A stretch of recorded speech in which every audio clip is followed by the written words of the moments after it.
one. Nobody million nine. Nobody $1 million. Nobody 950. And not. What's that? $1 million. In the back, $1 million. Thank you. Good luck.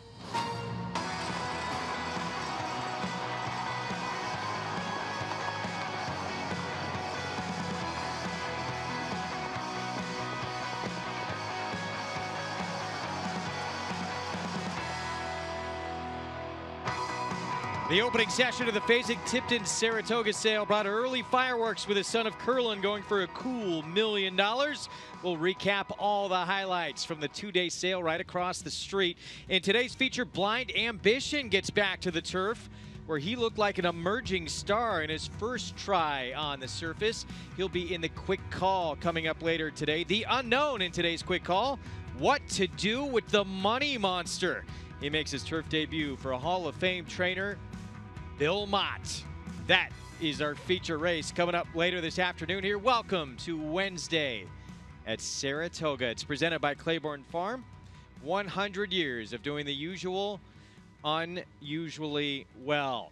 Another beautiful afternoon and another great crowd on hand as we get set for another week of fantastic racing coming up. Couple of stakes races named after two of the favorites all time here at Saratoga, coming up with this weekend's four-star Dave. And of course today with the quick call, Greg Wolf alongside racing analyst Gabby Gaudet. We had so much buzz, very exciting the last couple of days with the sale right across the street. Some future stars that we think will be in the game, going for a lot of money. We'll have more on that coming up, but a couple of intriguing races as well. That quick call horse that was beloved here at Saratoga. It's an exciting week, and it started off with the sales on Monday night, and we're going to cap it off, of course, with a phenomenal weekend here at Saratoga. We've got the quick call today. I believe he's 33 years old, so a fan favorite here at Saratoga, and looking forward to the four-star Dave, another fan favorite here at Saratoga. He went 8 consecutive years at Saratoga winning a race. So we've got a really nice stakes race on tap later today. And looks like some of them are pretty quick on their feet, too. 5.5 furlong turf stake, so excited to get to it. Yeah, our next race will kick off the Pick 4 sequence, so we'll get into all of that coming up. Going to check in now with Maggie Wolfendale with more on big numbers at this sale for Fasig-Tipton. No kidding, Greg, as it was the second highest grossing sales in history, with the 2017 numbers at 52 million and the average horse selling for just around 339,000. Some of those sales toppers, as you were mentioning, obviously the $1 million curling colt, but some other ones of mention. Hip number 198, who was a half to Seymour Deeney, he sold for 825,000. Going to Live Oak Plantation. And another one, Battle of Midway, well, Mike Rapoli and Eclipse Thoroughbred Partners teamed up to purchase this son of Medaglia d'Oro for $900,000. And just checking in with the hips that I mentioned last week on Monday, hip 81 sold for $650,000. The Orb filly, hip 181, sold for $750,000. So the numbers were high this past Monday and Tuesday. Looking forward to the New York bred sale, which takes place this Saturday and Sunday at the Fasig-Tipton sales grounds. But for more on the quick call and the rest of the races on today's card, we'll throw it over to Paul and Andy. Thanks a lot, Maggie. The quick call, I loved quick call. He's the kind of horse that people have been around Saratoga a long time, really loved. I think he won 8 or 9 times here, and he's one of those horses that appreciated what made Saratoga so special, and he ran to it. Yeah, Gabby talking about him and four-star Dave, the kind of horses that just ran. Four-star Dave, I want to say 100 times.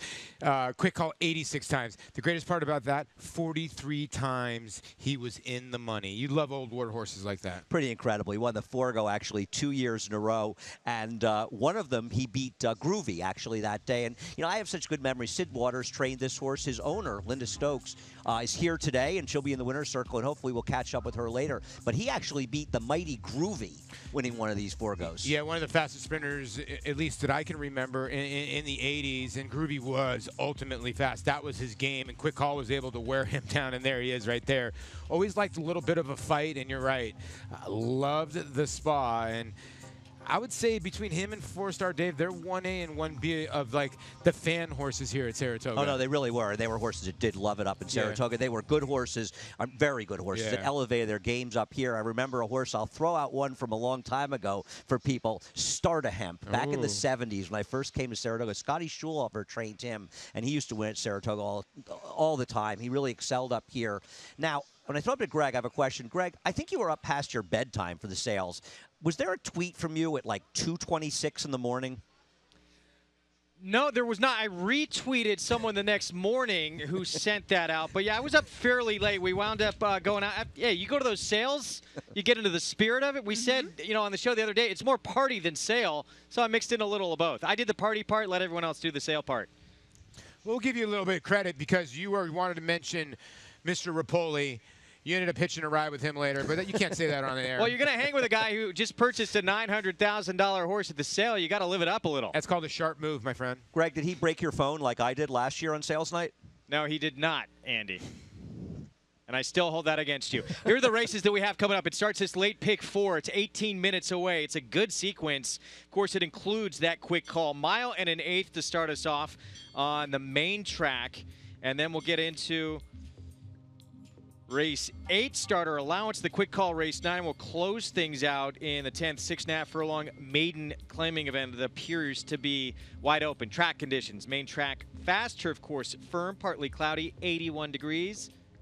Little bit of wind, but beautiful conditions here for this Wednesday afternoon at Saratoga as we get a set for the start of this late pick 4. Let's take a look at the field here for the 7th. Right now, I'm a little surprised by this. It is Charlie Baker's Verdant Pastures, who is the 5-2 favorite now from that 9-2 morning line. It's a little bit surprising, especially considering that she's never gone the 9 furlongs before. So the distance is definitely a big question for her. She started her career out sprinting, but she scratched out of a spot earlier this week to tackle foes going 9 furlongs, and she draws a nice post position towards the outside. But honestly, Greg, going 9 furlongs on the main track here at Saratoga, you kind of want an inside post position. So all about that base. Looks pretty tough in here, too. On 388, by the way, the 3 horse in here was beat by a Chad Brown runner last time out named Sunset Ridge. She came back and won earlier on the card today by 16 lengths. It was sensational. She's a perfect 3 for 3.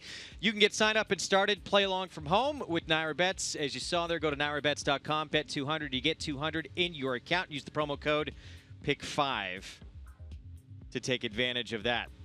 16 minutes away from our first leg of the sequence here in this late pick 4, almost 200,000 in the pool. Let's head down to the paddock and get Maggie's thoughts.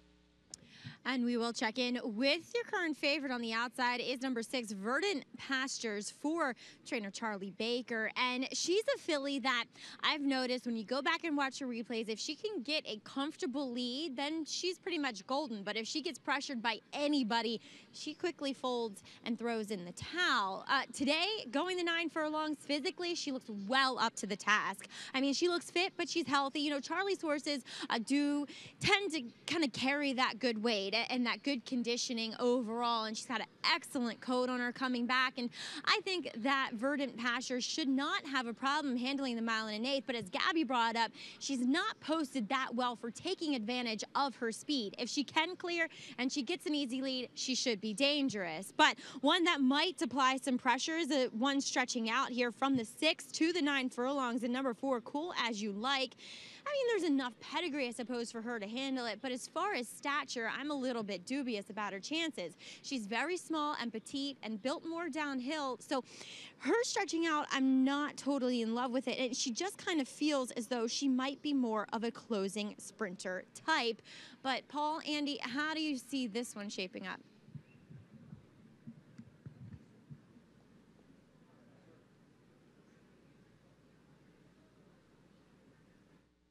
Interesting to see how this plays out because a lot of it will have to do with how the races run and how the speed plays out in the front end. Because 388, who I think you and I kind of agree is the horse to beat. Yes. She's going to need there to be some hitting up front, Paul. Yeah, she is. You know, two back, she had a great trip. She could not get this job done, but the horse that beat her came back to win. I thought last time she was okay. Now she's gone to the sideline. Obviously, Linda Rice has gotten off to a great start to this meet, and you're getting Well, a little bit of an overlay right now, 3-1. Yeah, we'll see how this race plays out. You know, when she lost by a nose, 2 back, the winner was a heavy favorite. Yeah. And last time out, we saw Sunset Ridge, who won the race, win by 16 3/4 today. We saw Shimmering Moon, who finished second, win by daylight here on Monday's show. So she's coming out of a pretty strong race, but she is a horse with 4 seconds and 12 starts. Now, the one about the base, I ended up picking her here, Paul, and I wouldn't bet her at 2-1. I thought she'd be second or third choice. I don't love her last dirt race. There's really no defending it. She should have won that day. She lost to an off-the-turf horse, a real turf horse. But with the rail and Castellano, there's such an advantage to having the inside and a little speed. You know Javier is going to look to take advantage of that. And I'm wondering if she doesn't get enough pressure from Cotton Candy Cutie or Verdant Pastures, if she can wire the field. You make a good point. And the one other good point about her is you look around the form in here, and I know she was 90 cents on the dollar, but she has a win around 2 turns. The 2 in here at Cotton Candy Cutie does, but that's at Finger Lakes, so a lot of people are going to dismiss that. But when you look at 388, her races around 2 turns were okay, but she does not have a win. So you have to give the one at least that credit. And I'll give you a stat for trainer Todd Pletcher. At Naira, going from turf to dirt in routes, he's 27 for 88, over 30% with a 244 ROI. Now, Verdant Pastures, she ran one huge race, and that was when she won 2 races back on the inner track. She was not on an inside speed bias track. It was a very even track that day, so she didn't take advantage of a bias. They tried to rate her last time out, and it blew up in their face. Yeah. When they were aggressive, she won. Will they be aggressive enough, and can they clear? Because if they clear, I think she can win, but if they don't, I'm dubious. Yeah, you know what? In her last trip, they were facing a horse that was like 1-2 in that race. And I think Antonio Gallardo, who rode her on this day as well, he got a little cute. I don't think he really knew what to do. And even though they went a little bit slower, she was inside of horses. But you're right. On this day, she got to the front end and it was gone. So I think they got to employ the same tactics. I do. They were very aggressive. I mean, it was a fast pace. They went 47 1.5. Last time, where they were the heavy favorite, they were kind of nonchalant. Now, it is fair to say, though, she hasn't run in 5 months. So perhaps something went wrong in that race, and that's why we haven't seen her. Let's take a look at the 2 Cotton Candy Cutie. She's a big player in here because if nothing else, she can throw a speed monkey wrench into it for either the 1 or the 6 or both. Well, they're going to have to chase her to beat her, right? She's the one that's going to be in front. She likes to open up and play that game. Now, she held on 2 starts back when she had a 10-length lead. She got run down. But you go back and you look at her races at Aqueduct, they are not bad. She lost to Times Squared, who came back and has won a race since. She's a player. It's tough to play the Finger Lake shippers. I get that, but you do get Irad. Yeah, and she was a short price in her last 2 races, and she failed in one of them. But when she was second, as you mentioned, to Times Square, back at Aqueduct, around 2 turns, she did all the dirty work in there, and Times Square was in good form, and she got a perfect trip. The 4 Cool As You Like It is going to try to stretch out to get it done in this race for Jimmy Toner. Jimmy Toner only has 10 horses stretching out on the dirt over the last 5 years, which is awfully surprising. I don't love Cool As You Like It, but she did get it done last time out. I thought she did it very nice. She was a little green early, but when she got outside, Rosario was never really in panic mode, and then she just took off. Now, going 6 furlongs, facing winners the first time to a 1.8 is a tough task, and 7-2 might be a little bit, short on her in this field, but I think she's got a lot of upside. Well, we've talked about 5 of the 6 of them. You know, when we do that, that means the 6th one's going to win at a big price. But, Greg, this is a wide-open race. It is, and the board absolutely reflects that. Only one horse really being dismissed, and that is the 5, Peaches and Spice. The morning line favorite, Gabby, was 388. We talked about the Sunset Ridge race that she is coming out of, who just freaked earlier, won by 16 lengths, but 2 starts back. Just missed by a nose after having the lead in the stretch to a next out winner. And we can see that performance right here that was on the 12th of May. And we saw a couple of horses, actually 2 horses, go out to the front end. And she sat just behind the leaders there. And she eventually just closed from off of the pace. We can see the second place, or the winner actually digging in pretty gamely. But I thought the race kind of set up for her that day. She does come out of a very strong race last time out, Greg. And you know what? She could get the right setup to get today once again. So at 5-2, I think she should be respected. 5-2 on the board. It will be Jose Ortiz for trainer Linda Rice as the horses make their way down Champions Way, heading over to the main track here for our post parade coming up. You see over $250,000 in the pick 4 pool. This is the race that begins the sequence coming up. We're going to see about that base, Gabby, when we kick things off. Andy wasn't too high on the last dirt start from this horse. I wasn't either. She got really slow fractions on the front end, and she still couldn't finish. Exactly, and the start before that, or her only victory before that, she kind of was fast out of the gate, then she took back, then she drew away from the rest of the field. Her last dirt start, she was not beating or facing much company, but she could get the perfect trip just stalking off the pace with an advantageous post position at 9 furlongs here at Saratoga. She is the favorite right now. We're going to kick things off in our post parade with her About That Base, the daughter of Bellamy Road. She does have a win here at Saratoga. That's where she broke her maiden on a muddy track last summer, trained by Todd Pletcher and Javier Castellano rides. Todd Pletcher 2 behind Chad Brown right now in the trainer's chase. Javier Castellano will try to use her natural speed and her inside post to get very good position. Pace with the 2 coming in from Finger Lakes, and Cotton Candy Cutie faced one last time out named Satin Frost, who had won 3 straight and won 4 the last 5. Yeah, speed is her game. She's going to try to get to the front end, and Rudy Rodriguez and Mr. Dub looking for their second on the day. 388, this was the morning line favorite for trainer Linda Rice with Jose Ortiz. The Connections have to be hoping for some serious hitting on the front end. She is the most likely to be able to take advantage of a fast pace. Cool as you like, 7-2 on the board, and I'm with you, Paulie. I liked that maiden score last time out, and actually won in hand late in the race. She had trouble at the beginning. She won with her ears picked like she wants to do more. But the toughest thing to do in racing is face winners, and now she stretches out to a 1 1/8. But I think she's got the upside to do it.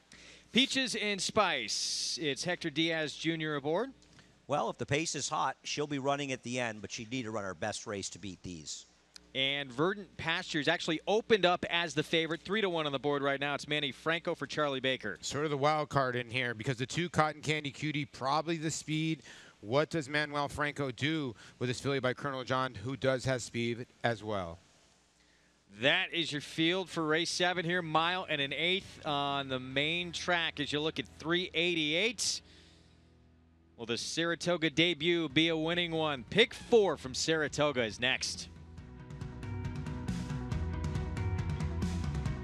Claiborne Farms Flatter is carrying the flag for AP Indy, rewarding breeders in the sales ring and on the track. Among the nation's leading sires by Grade 1 stakes horses in 2016, this year's stars include Travers, Upstart, Kobe's Back, Amy's Flatter, and most recently, Paola Queen, winner of the Grade 1 test stakes at Saratoga. Success on the track has led to big numbers in the auction ring as well, with yearlings this year selling up to $425,000. Flatter at Claiborne Farm.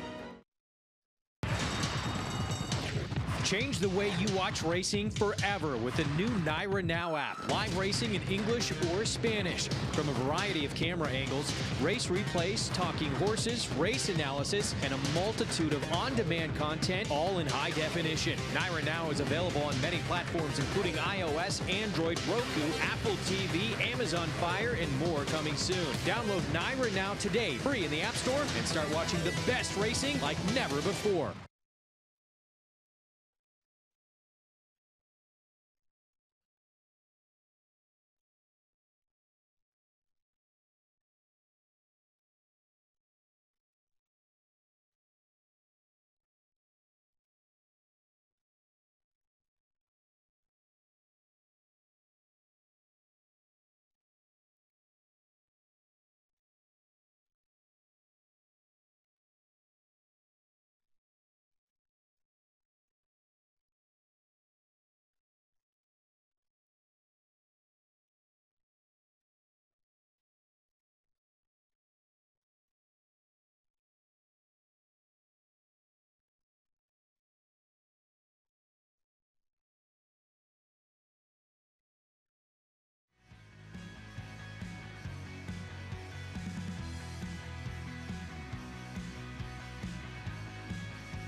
You're watching Saratoga Live on Fox Sports 2 and MSG Plus. Up and over $300,000 in this Pick 4 pool begins in just a couple of moments. How do you play it? Paula Duke is going to tell us. I like to sequence, Greg. I really do. I mean, listen, I'm not going to all accept one horse in here and leave the 5 out. So I altered the race. I like the 10 in race number 8. I thought On My Toes was okay that day on a fast racetrack. The other horse in there for me is Miko. I don't really like any of the other horses in there. I'm going to take a stand against all those. The 4 in there is not going to be 12-1. If you have a little bit more budget, throw that horse in.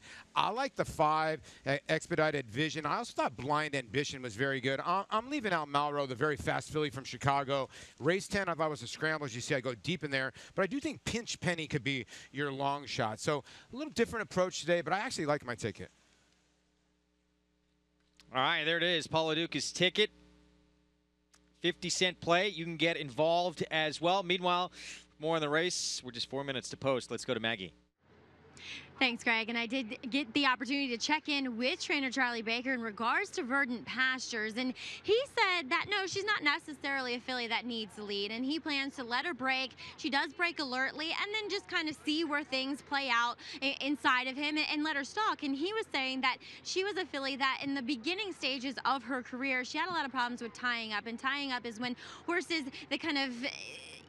their muscles will get very stiff, and it's just kind of an imbalance as far as honestly the chemicals in their body. So you know, he thinks as though with the time and the patience that he's put into her, she's been training very nicely, and that we'll see a better effort from her than that last race would suggest. And he said that she did tie up 3 days before that race, and that ultimately led to the poor performance that we saw. I mean, she definitely reflects the fact that she has been training well from what I see from her here physically. The other horse is another one to beat, quote unquote, is number 3, 388. You know, she does have that kind of bridesmaidy kind of feel to her, where she just kind of gets there and then she hangs a bit. She does look good for trainer Linda Rice. As Paulie said, Linda's experienced once again a very nice meet so far up here at Saratoga, where she has all year here in New York, from Aqueduct to Belmont. So I think as far as looking the part, she's the other one that does look the part here, Greg. So these two fillies looking the best out in the track too. All right, Maggie, thank you. So good information there as we get set to load up here. 355,000 up and over that number now in this Pick 4 pool. Guys, it's still about that base. 2-1 favorite. Andy, you think more than anything, just the way this track's been playing a little bit? I'm not really sure. I'm not sure. You know, I picked her thinking she'd be like 3rd choice in this race. I'll tell you something, Greg. You know, Maggie's talking about the 6 Verdant Pastures, and I know Charlie Baker has said that before. He thinks she can rate, and maybe something went wrong last time, so we haven't seen her for 5 months. But I hate horses that have one big performance, wiring a field in the front end, when their trainers decide to start rating them. To me, that usually doesn't help them. It's the worst comment in horse racing. I think. Right. Okay? First of all, I think my horse can rate is the worst comment. It never works out. And to me, how do you know if the horse can rate if she hasn't? So you put the horse behind the 8 ball, and what you end up doing is you take away her weapon, and her weapon is her speed. So to me, off the layoff, I think she's going to be sharp. Now, can the 2 rate? I don't know, but to me, I just don't see the 6 at this stage of her career rating. Yeah, no, I agree, and maybe she couldn't get by the 2 anyways. It's funny you say that. It's like when trainers say, I think he can go long. Exactly. They usually can't. Well, we're going to find out here soon enough as we look at Cotton Candy Cutie coming in from Finger Lakes, and actually been facing some pretty tough competition there at Finger Lakes. For sure, and she has speed. This will be a very interesting race and how the pace dynamic plays out. And, you know, Maggie was mentioning that Charlie Baker thinks that this Verdant Pastures, the 6, is a little bit versatile in her speed. Well, I hope Manny Franco doesn't. He thinks that she needs to go to the lead, because that's the only way that this horse is going to get the jump over horses like Cotton Candy Cutie and all about that base. There can't be any hesitation for Manny Franco coming out of the gate, or else he won't get into that position. 3-1 on his Mount Verdant Pastures here on the outside. Favoritism, though, to the inside about that base. Javier Castellano has already won here at Saratoga. That was the maiden score last summer. Can she do it again? Let's send it upstairs to the voice of the Triple Crown, Larry Colmus, for the call on the start of the late Pick 4. 388 moving into the starting gate under Jose Ortiz. Here comes Cool As You Like. Joel Rosario looking for his 3rd win today. Moving into line, Peaches and Spice going in.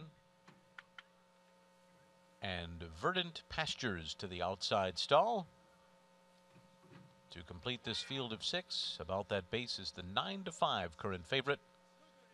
And they're all in line.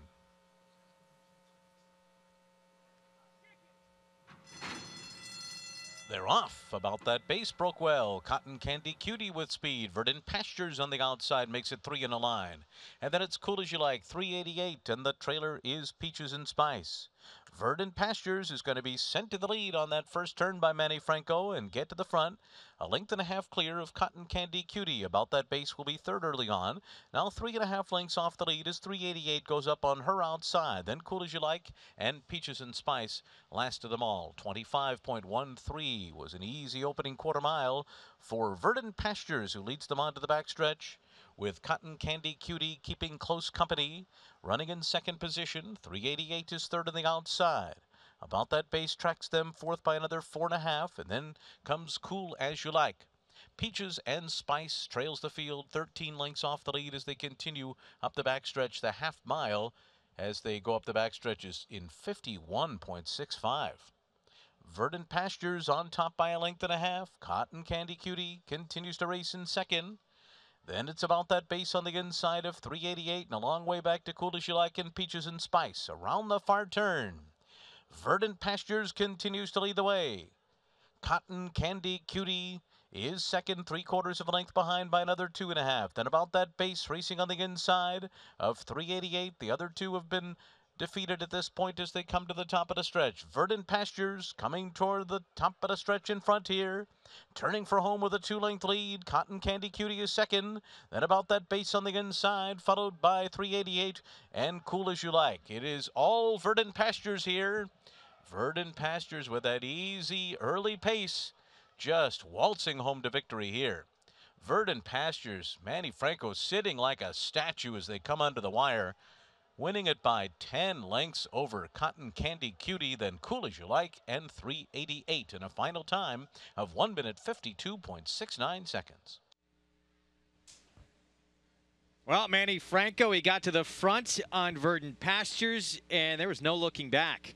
And it was a little reminiscent of her maiden score 2 starts back when she drew off to win by over 7 lengths. She just managed to get the lead here. Greg, the race was actually won going into the first turn, in my opinion. We saw Javier Castellano take back, made a conscious decision to rate his horse All About That Base. We also saw Irad Ortiz do the same and let Manny Franco go to the front end, go slowly, wire to wire. Well, she can get the distance, I guess, especially if you get away with those fractions up front.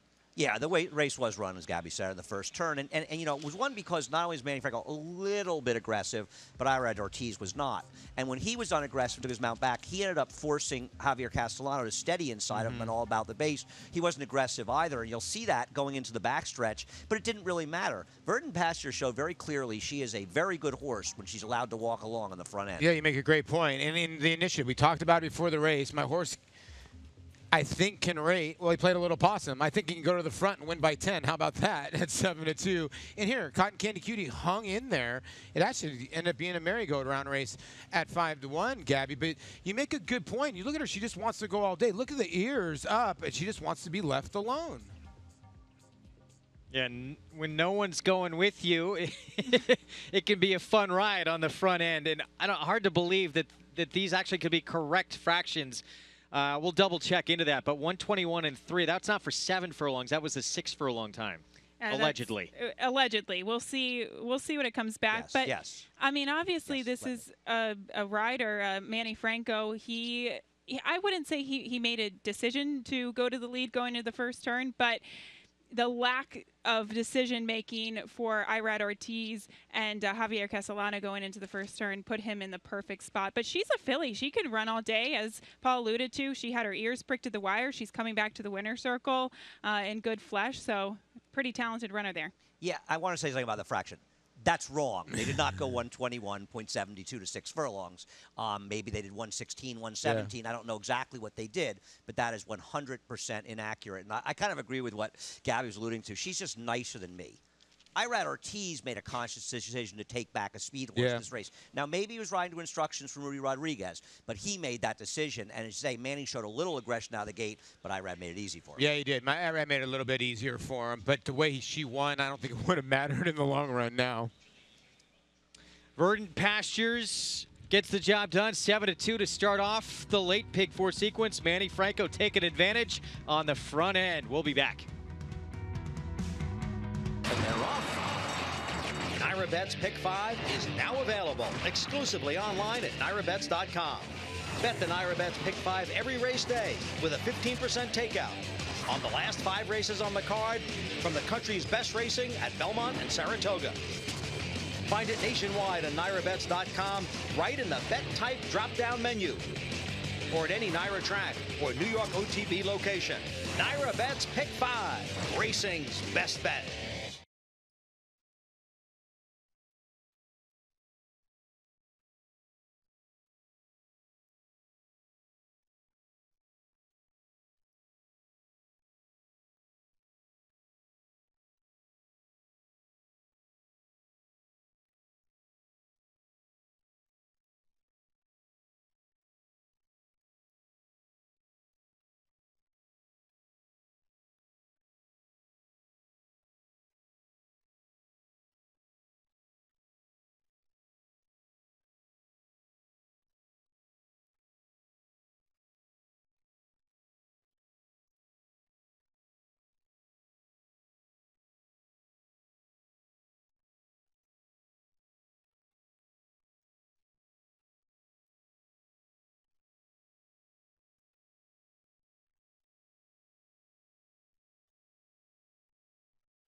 You're watching Saratoga Live on Fox Sports 2. Glad to have you with us here on this Wednesday afternoon as we start another week of racing. Verdant Pastures kicks off the late pick 4, returns $9.80 for the win. Manny Franco riding for the man standing by with Maggie. Yeah, here with trainer Charlie Baker and Verdant Pastures. Charlie, a filly that you gave the time to. She had some issues with tying up, but it certainly paid off today. Yeah, definitely. Just a nice filly. Does everything easy. Does everything great. So I think she got a future. I do think she has a future. Speaking of easy, that's the way she ran and won this race. I mean, ears pricked. Manny never moved. I mean, do you keep her at like a 1.8 mile distance? Yeah, 2 turns. I think that's her distance. Definitely, she's comfortable. She got a big long stride. She don't want to be rushed early, so I think she get into a rhythm and she's great.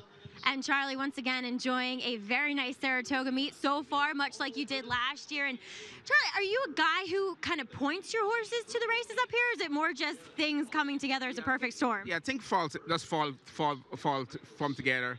We pretty much give a lot of horses lay off when they actually come back during the summer, so that's a great thing. So it's just things coming together. I'm not really. If I got a young horse, I'll definitely point with Saratoga. But for the older horses, this whenever they actually appear. Yeah. Well, you do a great job of bringing horses back. Verdant Pasture, just another one. Congratulations. Thank you, Meg. All right, Greg.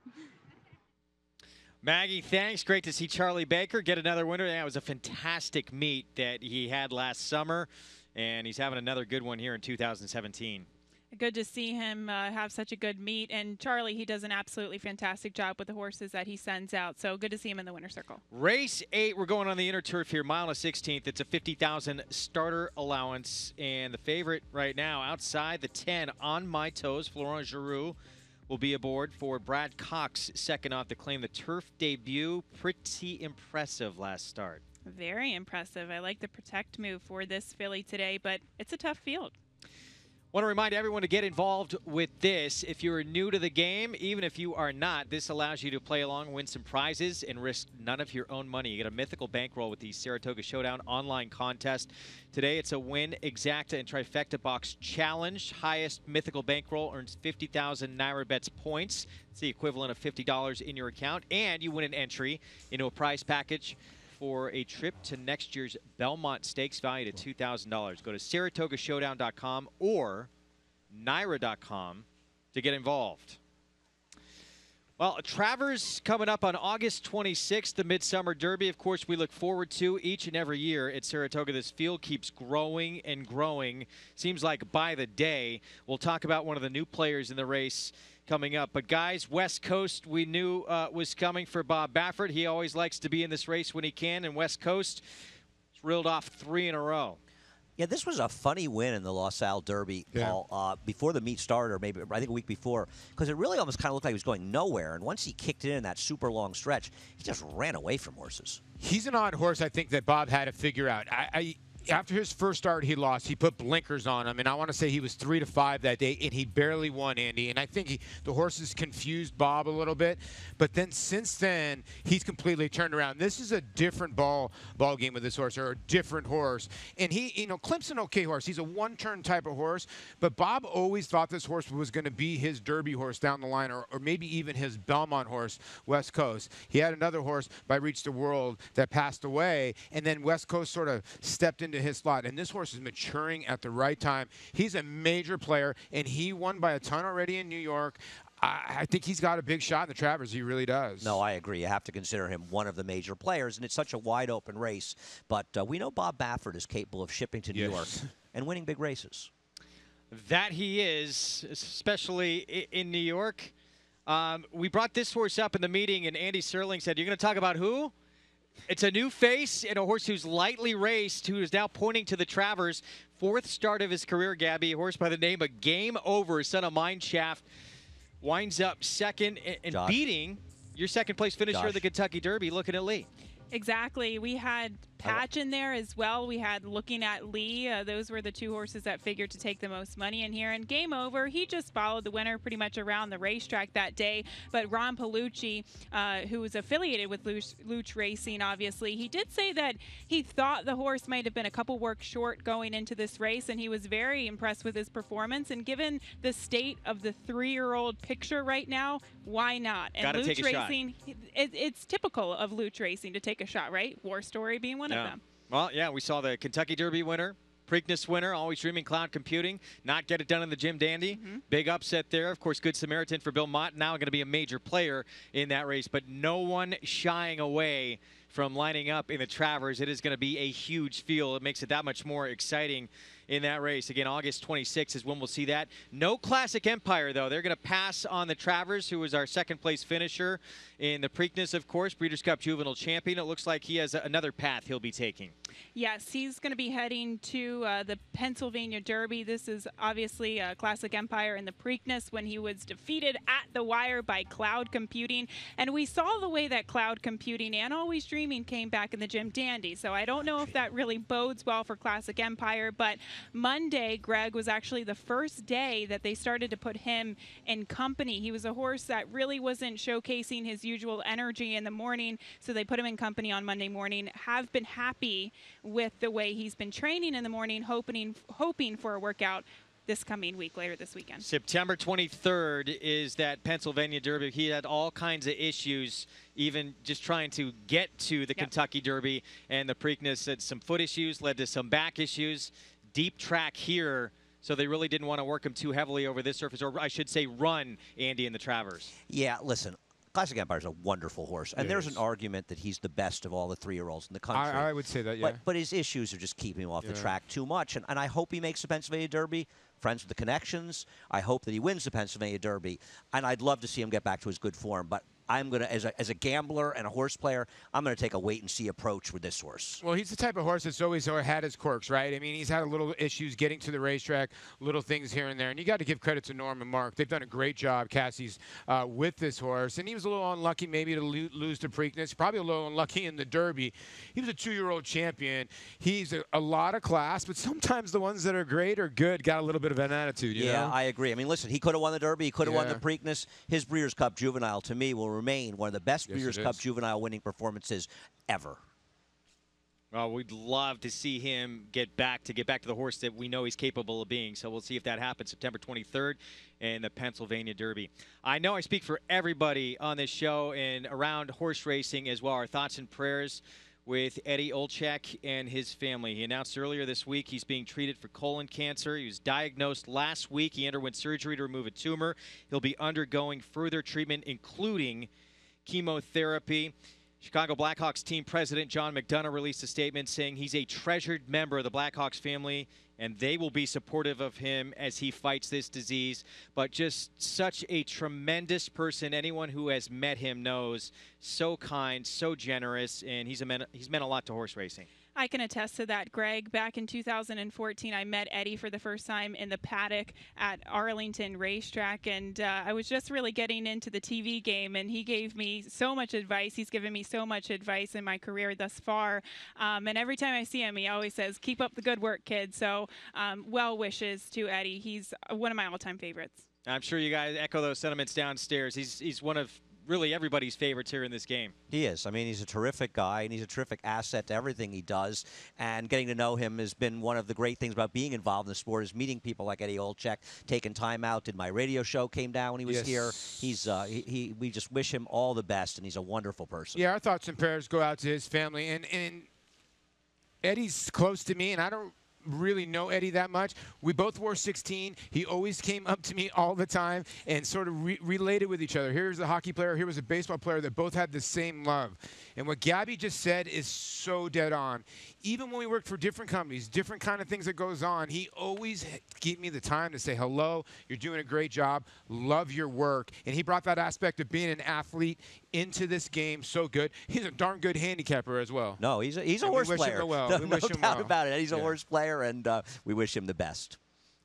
Eddie Olczyk, we are all behind you. We're pulling for you. He says he expects to be back working in the broadcast booth after he completes his treatment. We can't wait for that. We're going to take a break in the action. More Saratoga Live on the way in a moment.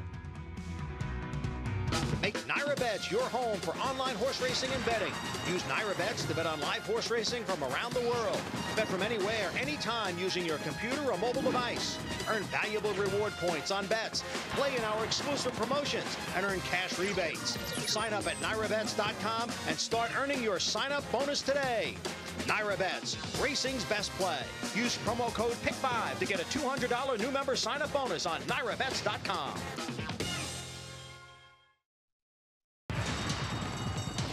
Change the way you watch racing forever with the new Nyra Now app. Live racing in English or Spanish. From a variety of camera angles, race replays, talking horses, race analysis, and a multitude of on-demand content, all in high definition. Nyra Now is available on many platforms, including iOS, Android, Roku, Apple TV, Amazon Fire, and more coming soon. Download Nyra Now today, free in the App Store, and start watching the best racing like never before.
Back on Saratoga Live, the show is brought to you in part by champion sprinter Run Happy. Won at 6 different racetracks in his career.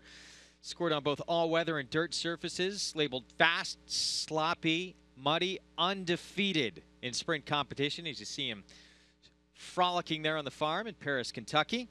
Set the stakes record right here at Saratoga and the King's Bishop, and the track record at Keeneland in the 2015 Breeders' Cup Sprint. The only male this century to win a Breeders' Cup race on dirt without running on Lasix. Run Happy now standing at Claiborne Farm. Race 8 coming up next here at the Spa. 50,000 starter allowance, mile and a 16th on the inner turf. On My Toes right now, the 10 is favored. One of 4 in this race coming in off a win, as is the filly Maggie's going to be talking about. Yeah, 2 horses that are new faces in here, and we'll get to number 10 in a second. But number 5, Silver Magnolia, she currently sits at 5-1 here for Robertino Diodoro. Now, back at Belmont, he had a lot of success, but most of his success did come on the dirt. We haven't seen him really break through as far as his turf horses are concerned, as Silver Magnolia will make her first start for him.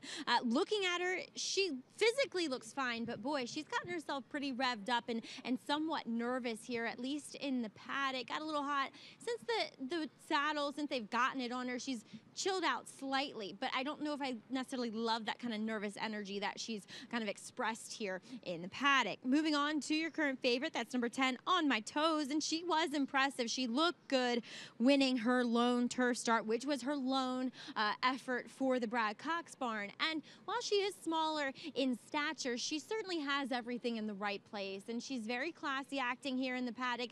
I like her, and if she can get back to that same effort, it makes her certainly a player here as she comes to the Spa for the first time. And then we'll check in with number 4, that is Miko. Hopefully you get a little bit of value, but boy, you are getting good connections with Jose Ortiz and Linda Rice teaming up here once again for this filly, and this is the best I've ever seen her look, as she's another one that comes in off of a win here. She's definitely more of a turf horse. She wants to run long. She's very relaxed here at the Spa.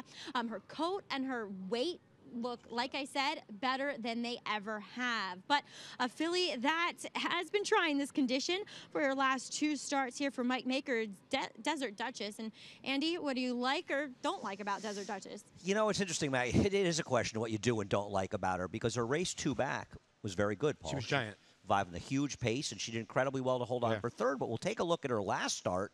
And, okay, she wasn't beating Munchkin Money. Okay, they maybe thought more speed was going to develop than did, because there's a lot on paper. But I did not think she ran well in here. I'm with you. I thought she was a dead winner right here, and she sort of hung. When you go back to her start 2 back, you get fooled because she runs so darn good. You came back and you played her on this day, and she just got dead tired. You can see she starts floating down to the rail here late. She was never going to threaten first or second.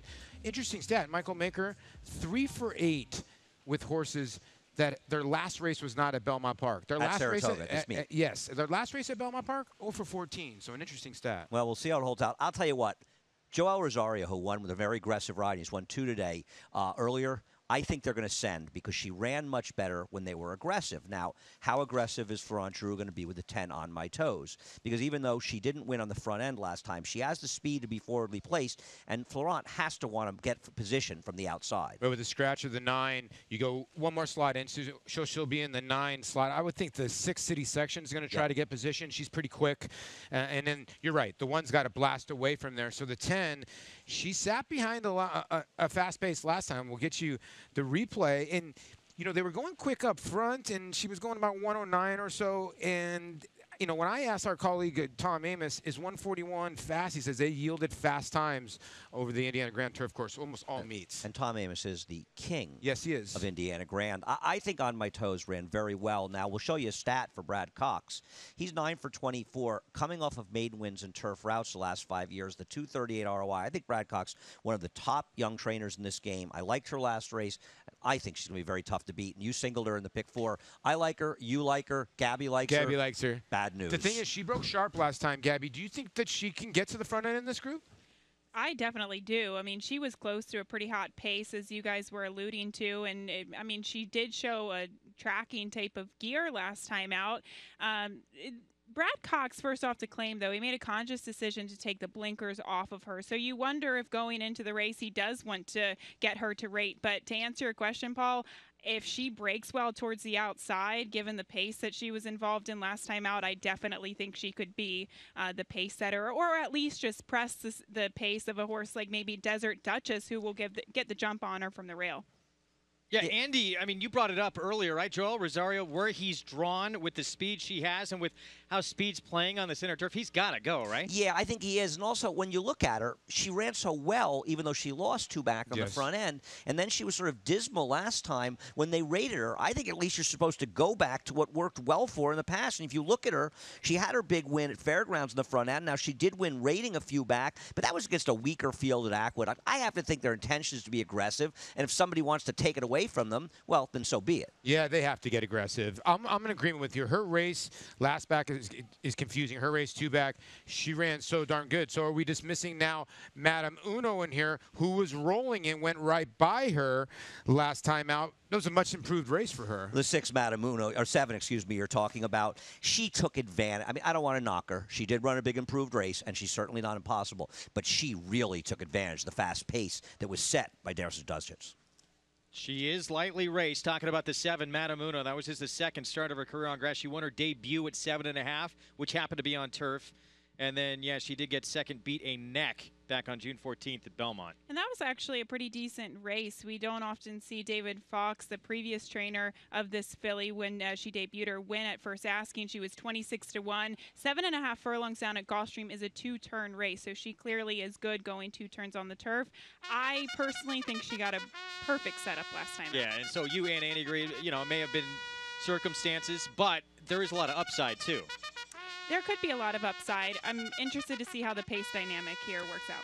Here comes our post break. We start with Desert Duchess, Joel Rosario from Mike Maker. Claim 3 starts back for Jordan Wyckoff and Mike Maker. Back-to-back third-place finishes. Might be the speed of the speed here at 6-1. Silver Magnolia is the 2 for Winning Move Stable. Robertino Diodoro takes over as trainer with Angel Arroyo. Comes fresh off of a victory, first time for the Robertino Diodoro barn, and is hoping for a hot pace in front of her. Joyful won here at Saratoga back on July 21st for Derek Ryan. Kendrick Carmouche aboard. I had a big price, and if you remember after the race, Maggie interviewed him. This horse was entered in an amateur race at Monmouth, but instead won at Saratoga.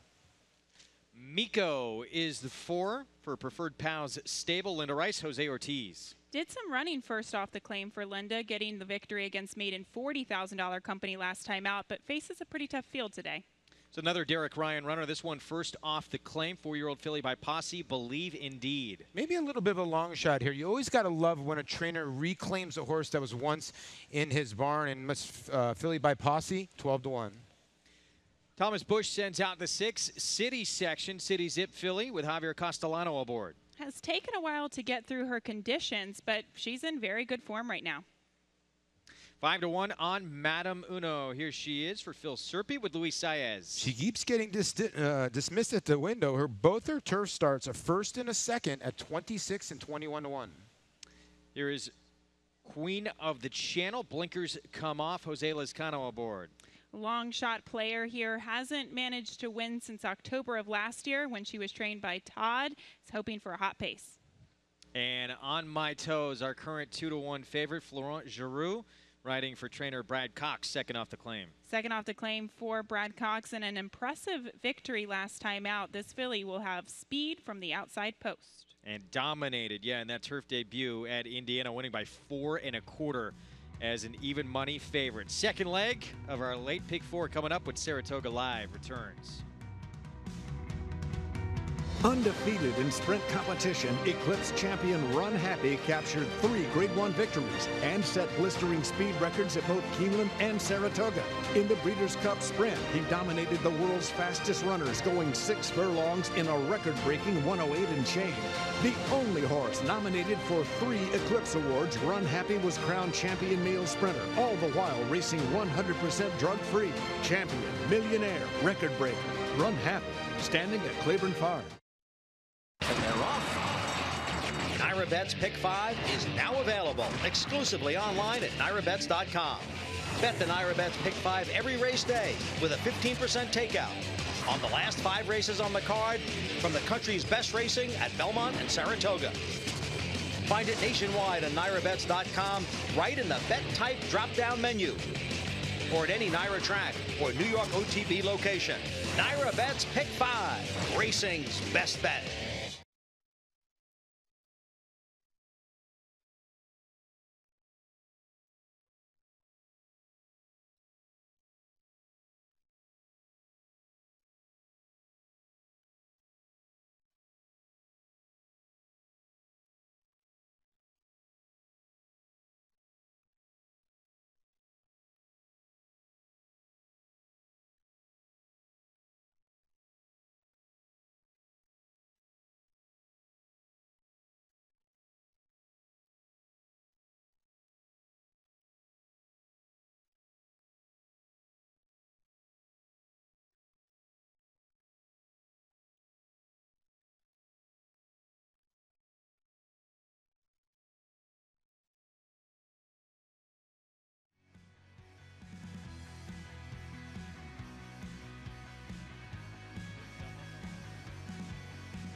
Welcome to Saratoga. Those of you just tuning in, good to have you with us here as we get set for race 8 coming up. 50,000 starter allowance over the turf. Want to remind everyone to keep playing with NyraBets after the Saratoga card concludes. There's a 250,000 point all split on the 5th race at Del Mar.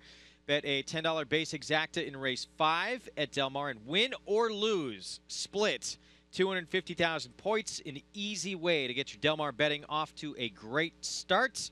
See all the summer promotions and bet racing nationwide at NyraBets.com.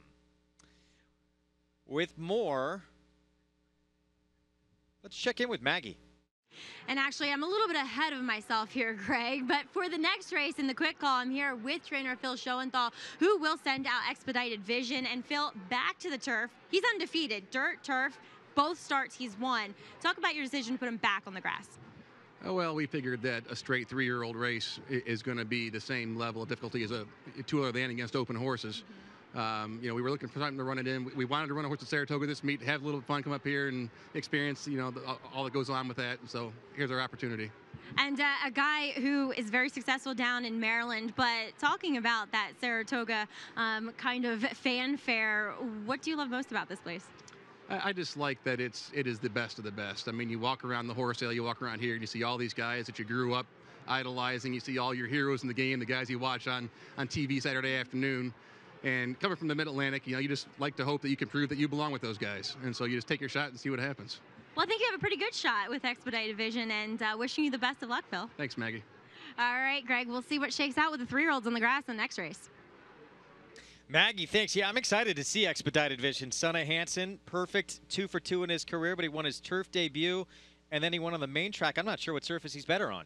That's a great question. He might even be better on the dirt, but regardless, Phil Schoenthal has this horse in fine form right now. Phil Schoenthal, I'm well familiar with him being from Maryland in the Mid-Atlantic, and he does a fantastic job, especially with his sprinter, so watch out.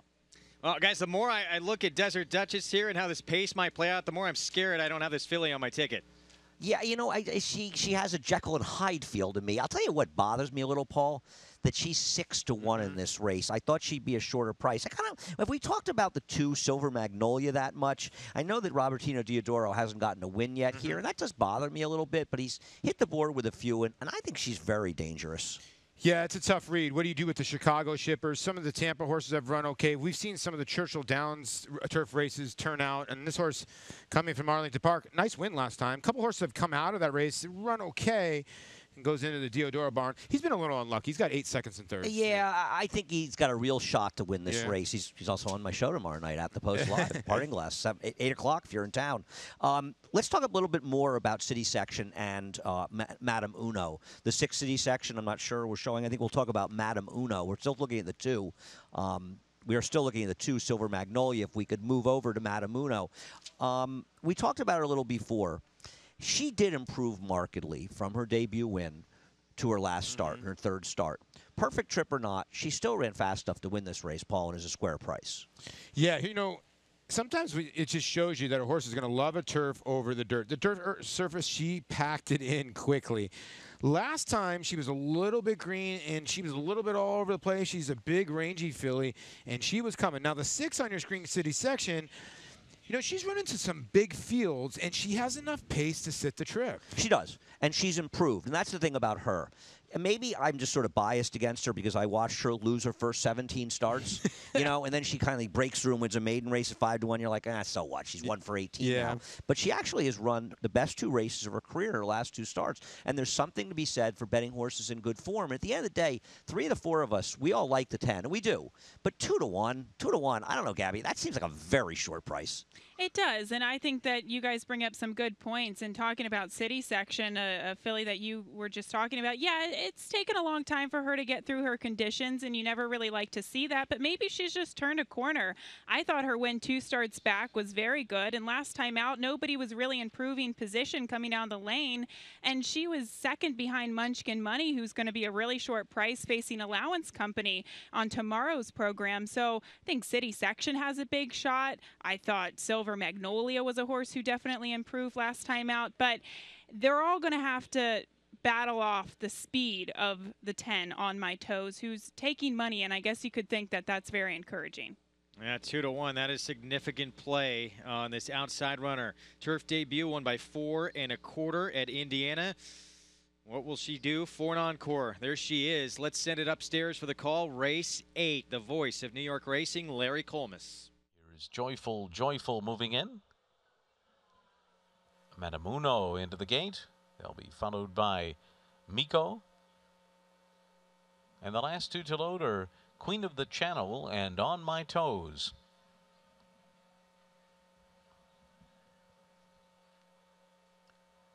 Queen of the Channel has gone in. Here's On My Toes and Florent Giroux, currently at 2-1, and the favorite.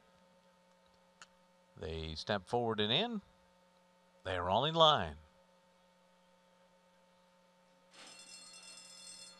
They're off. Good start. Joyful, Joyful goes on to the lead. Miko and On My Toes on the outside, and Matamuno 2. These 4 out the best. City Section away running in 5th, and Desert Duchess, Queen of the Channel, to the outside, followed by Silver Magnolia and Believe Indeed. It's going to be Matamuno. Matamuno sent to the front by Luis Saez. A little bit wide into that turn, but in the clear by a length and a half. On My Toes on the outside, running in 2nd. Miko is 3rd. City Section follows in 4th by a 24.6 opening quarter mile. And then it's Joyful, Joyful 5th, 4.5 lengths off the lead, followed by Queen of the Channel on the outside. Then Desert Duchess, Silver Magnolia between horses, and Believe Indeed on the outside. Up the backstretch they go, and it is Matamuno on top a length and a half to On My Toes and Miko. 49.28 was the half mile. They're led by City Section now, who runs along in 4th. City Section's 4 lengths off the lead. Joyful, Joyful 5th on the inside. Queen of the Channel is 6 lengths from the front. And then it's Believe Indeed on the outside of Desert Duchess and Silver Magnolia at the back of the field. Matamuno on top on the far turn. A length and a half to On My Toes in 2nd. On the inside is Miko, saving all the ground in 3rd. City Section is 4th, and they're into the stretch. And it's Matamuno turning for home with the lead. On My Toes on the outside. Miko coming up the fence. City Section is closing in 2. And then comes Joyful, Joyful, Desert Duchess, and on the outside is Silver Magnolia. But as they come to the final 16th, it's Miko up the rail, and Miko and Jose Ortiz will do it. Matamuno was 2nd, then came City Section and Desert Duchess in 142.05. Paul warned us about this one when he showed us the ticket. Miko, Linda Rice, Jose Ortiz get the job done here in the 8th. This was a tough horse for me to have. I got to say, Jose Ortiz gave the ride that kind of shows why he's the leading rider, getting in position. And it's a very strange race because the 1, 6, and 10 were the speeds. The 6 didn't try for it. The 1 took back to last from the rail. The 10 went. The 10 had absolutely nothing. And you know what? Other than the 10, the speed horses ran 1, 2, 3 in this race, Paul. Yeah, Miko had a great trip. And when you go back and you look at her last race, she was wide most of the way. So she finally got the rail today, Gabby. And the rail opened up like the Red Sea when I think Luis Saez was more worried about the horse on the outside of him. Exactly. We saw going into the first turn that actually the 7 Matamuno and Luis Saez took the initiative to go to the lead. I did think I saw Desert Duchess maybe get into some trouble going into the first turn. That could have changed the pace dynamic here. But Miko, I mean, what can you say? Jose Ortiz put this filly in a perfect position just off the pace, saved ground. The rail opened up. That's what you call a dream trip. Well, Joel Rosario made a conscious decision to rate the 1. Whether she got in trouble afterwards is because he was taking her back. But you can see her on the inside. We saw it coming out. Joel had absolutely no interest in being forwardly placed. Now, he's probably riding to instructions. Yeah, he probably was. And you can see Flo look to the left. We were all surprised that Madame Uno got to the front end. No excuses for the 10 here. I mean, sat to somewhat the same trip last time, just ran into better horses. She ran well at Indiana Grand. She did not run well at Saratoga. Miko at 8-1. Jose Ortiz, Linda Rice, Preferred Pal Stable. Team up for the win. And yeah, this pace did not set up the way we expected. No, but that's, and credit to this filly, Miko, and that's why she was victorious last time out. She's got tactical speed. She doesn't need to be too far off the pace. She can sit a little bit closer. She can sit wherever you really need her to do, wherever you need her. And Jose Ortiz put her in her successful, advantageous position once again today. Turns out all we had to do was listen to Maggie. She liked Miko. Paul warned us as well. I did not listen. 8-1. 4-7, 6-1, 8-1 on Miko in the 8th. We're going to step aside for a timeout. The quick call coming up next. Malro got big time speed. Hoping to use it next.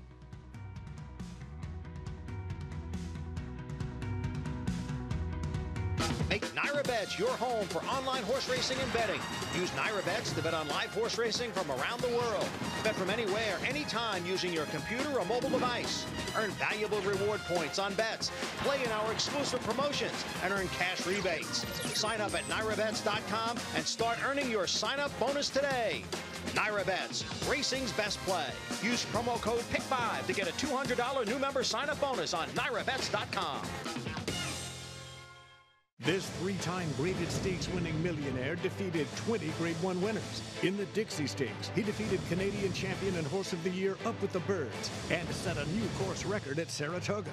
Runner-up in the Grade 1 Manhattan and Shadwell Turf Mile, Ironicus ran 7 triple-digit buyers, including this score in the Fort Marcy Stakes.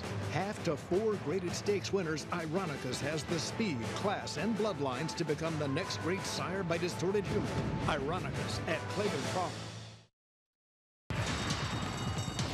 Change the way you watch racing forever with the new Naira Now app. Live racing in English or Spanish. From a variety of camera angles, race replays, talking horses, race analysis, and a multitude of on-demand content, all in high definition. Naira Now is available on many platforms, including iOS, Android, Roku, Apple TV, Amazon Fire, and more coming soon. Download Naira Now today, free in the App Store, and start watching the best racing like never before.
Back on Saratoga Live, race 8 in the books, and it is Miko coming up with the win.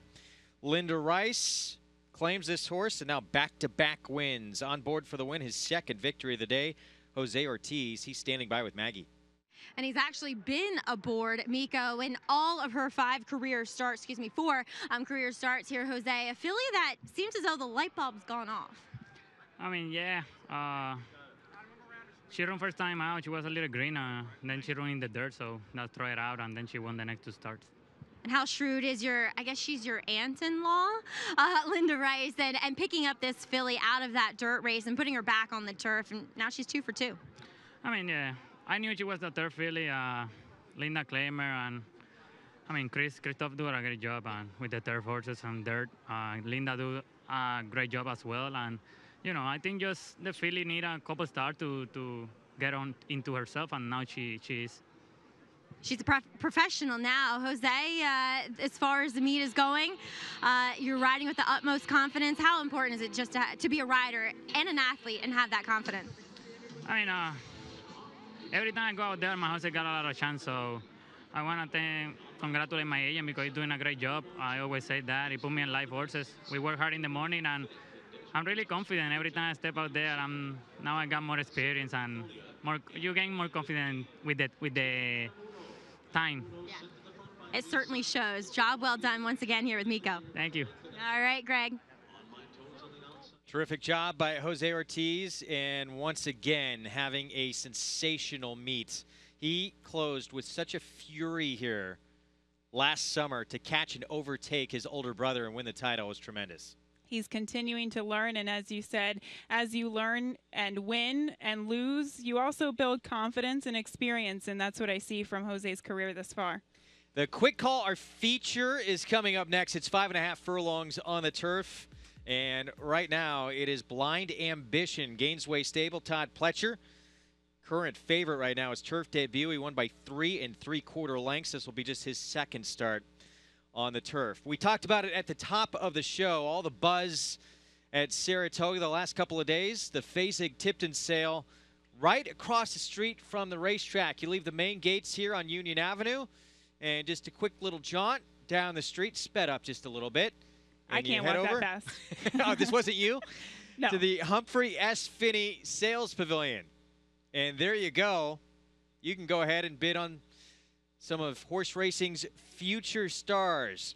The co-sale topper, a Curlin colt, and the excitement, fast and furious, was the hammer drop at 7 figures. Now striding in the ring for Denali Stud, agent for Stone Street, a chestnut colt by Curlin out of Rivers Prayers, a colt by the champion Curlin, and he's now the big horse sire. Colts, Exaggerator, Connect, and Keen Ice, Palace Malice. They just keep coming for Curlin. This colt out of the Grade 1 winning track record-setting Rivers Prayer. She won over 920,000. Dam of 3 winners. A big colt in the ring by Curlin. There, and 901, $1 million, $950. What's that? $1 million. In the back, $1 million. Thank you. Good luck. Well, I was there Monday night when this was all going down. It was just the energy in the room was incredible. One hip earlier, a Medaglia d'Oro went for $900,000. That was nothing. Yeah. $1 million for this Curlin colt, bred by Stone Street Thoroughbred Holdings, purchased on behalf of Eric Fine of Cindergaard fame. Exactly. You were alluding to Cindergaard, and maybe we'll see this horse. Who knows? A lot has to happen in the meantime, but out of the Todd Pletcher barn eventually, but a very, very good-looking colt by Curlin. And I know you're a phenomenal host, but do you think how do you think you would fare being an auctioneer? Could we see that? No? That is a skill set altogether different than I'm capable of. I'm not even going to try it.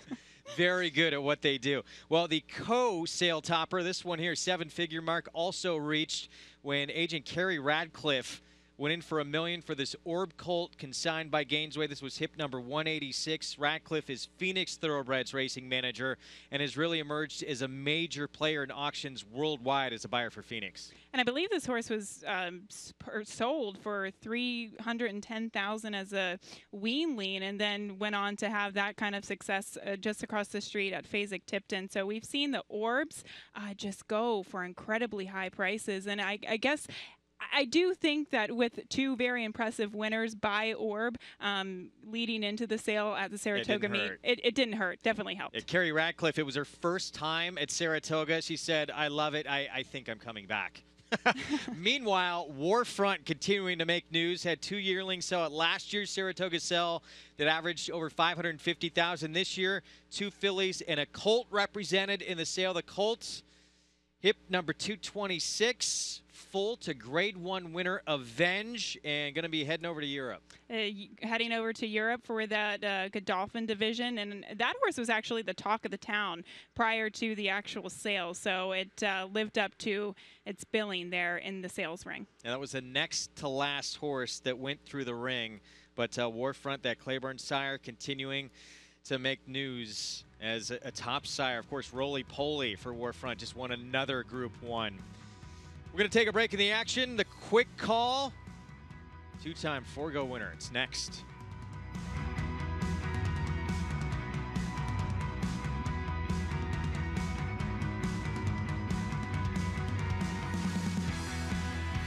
And they're off in New York. The premier state-bred program in the United States. When you own a New York bred, your horse can run for more than $44 million in purses, restricted to registered New York breds. And the New York program pays awards to breeders, owners, and stallion owners when their New York breds finish first, second, or third at New York tracks. We have the quality. Cody, they won't catch Monin. Monin wins the February Stakes. You have the opportunity. New York breds, get with the program. The best program. And they're off.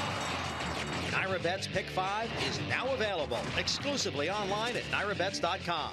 Bet the NyraBet's Pick 5 every race day with a 15% takeout on the last 5 races on the card from the country's best racing at Belmont and Saratoga. Find it nationwide on NyraBets.com right in the Bet Type drop-down menu or at any Nyra track or New York OTB location. NyraBet's Pick 5, racing's best bet.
Our feature coming up next. Welcome back to Saratoga Live. It is the quick call.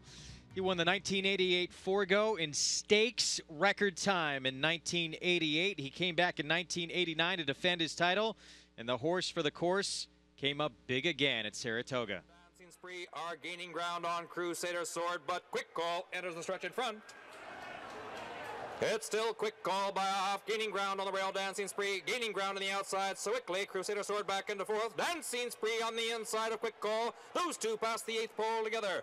Quick Call has a lead by a half. Dancing Spree on the rail, second by 2. Quickly is third. Quick Call on the outside continues to lead. Dancing Spree is still second. Quick Call in front.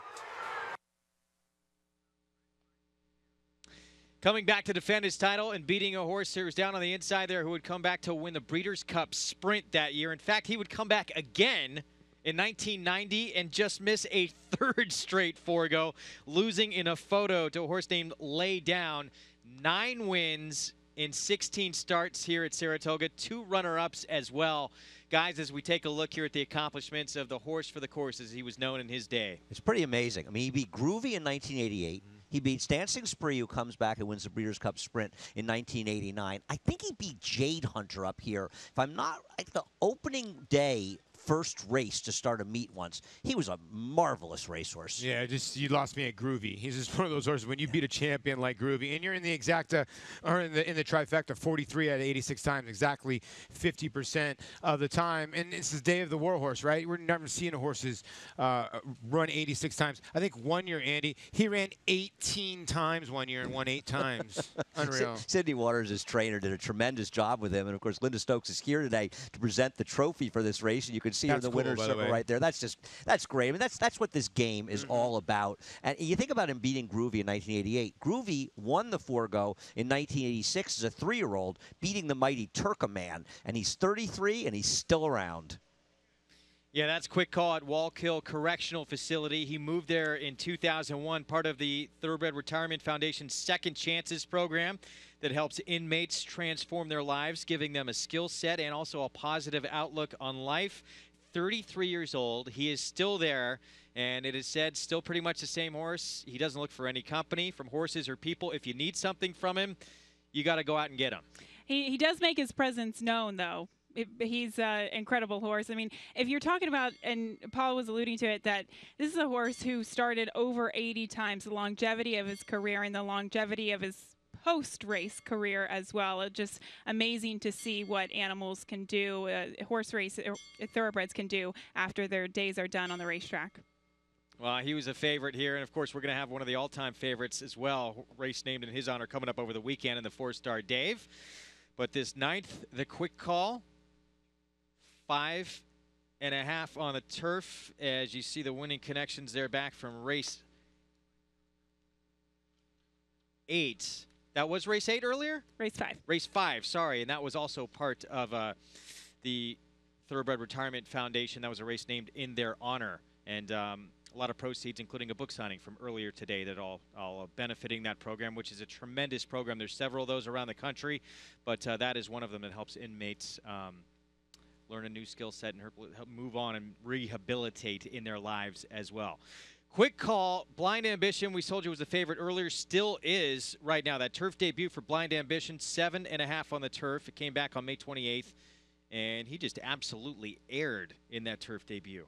He did. He was incredibly impressive, Greg. But now you also have to take note that 7.5 furlongs down at Gulfstream is a 2-turn race. So this is the first time that he's going to be sprinting, going 1 turn on the turf, and he has to work out a trip from the rail. 7 to 5. He's being backed right now. Getting a lot of money. You can get a 10% trifecta bonus on this race coming up. Today, hit the try on your mobile device. In the Quick Call, get that 10% winner's bonus by playing through Naira Bets. You can see the full schedule and bet Saratoga Racing and over 200 other tracks nationwide at NairaBets.com. With more on the son of Tappet, there he is. Let's go to Maggie. Checking in with your current favorite, Greg, for today's Quick Caller feature will be number 1 first off the bat. And Blind Ambition, he's very good looking. I mean, everything's in the right place. He presents himself well as he's nicely on the bridle, rounded himself up since he's been saddled. And yes, he does have one race on the turf. It's his fastest, but as Gabby pointed out, that it's a further distance than this, obviously, but it's also around 2 turns.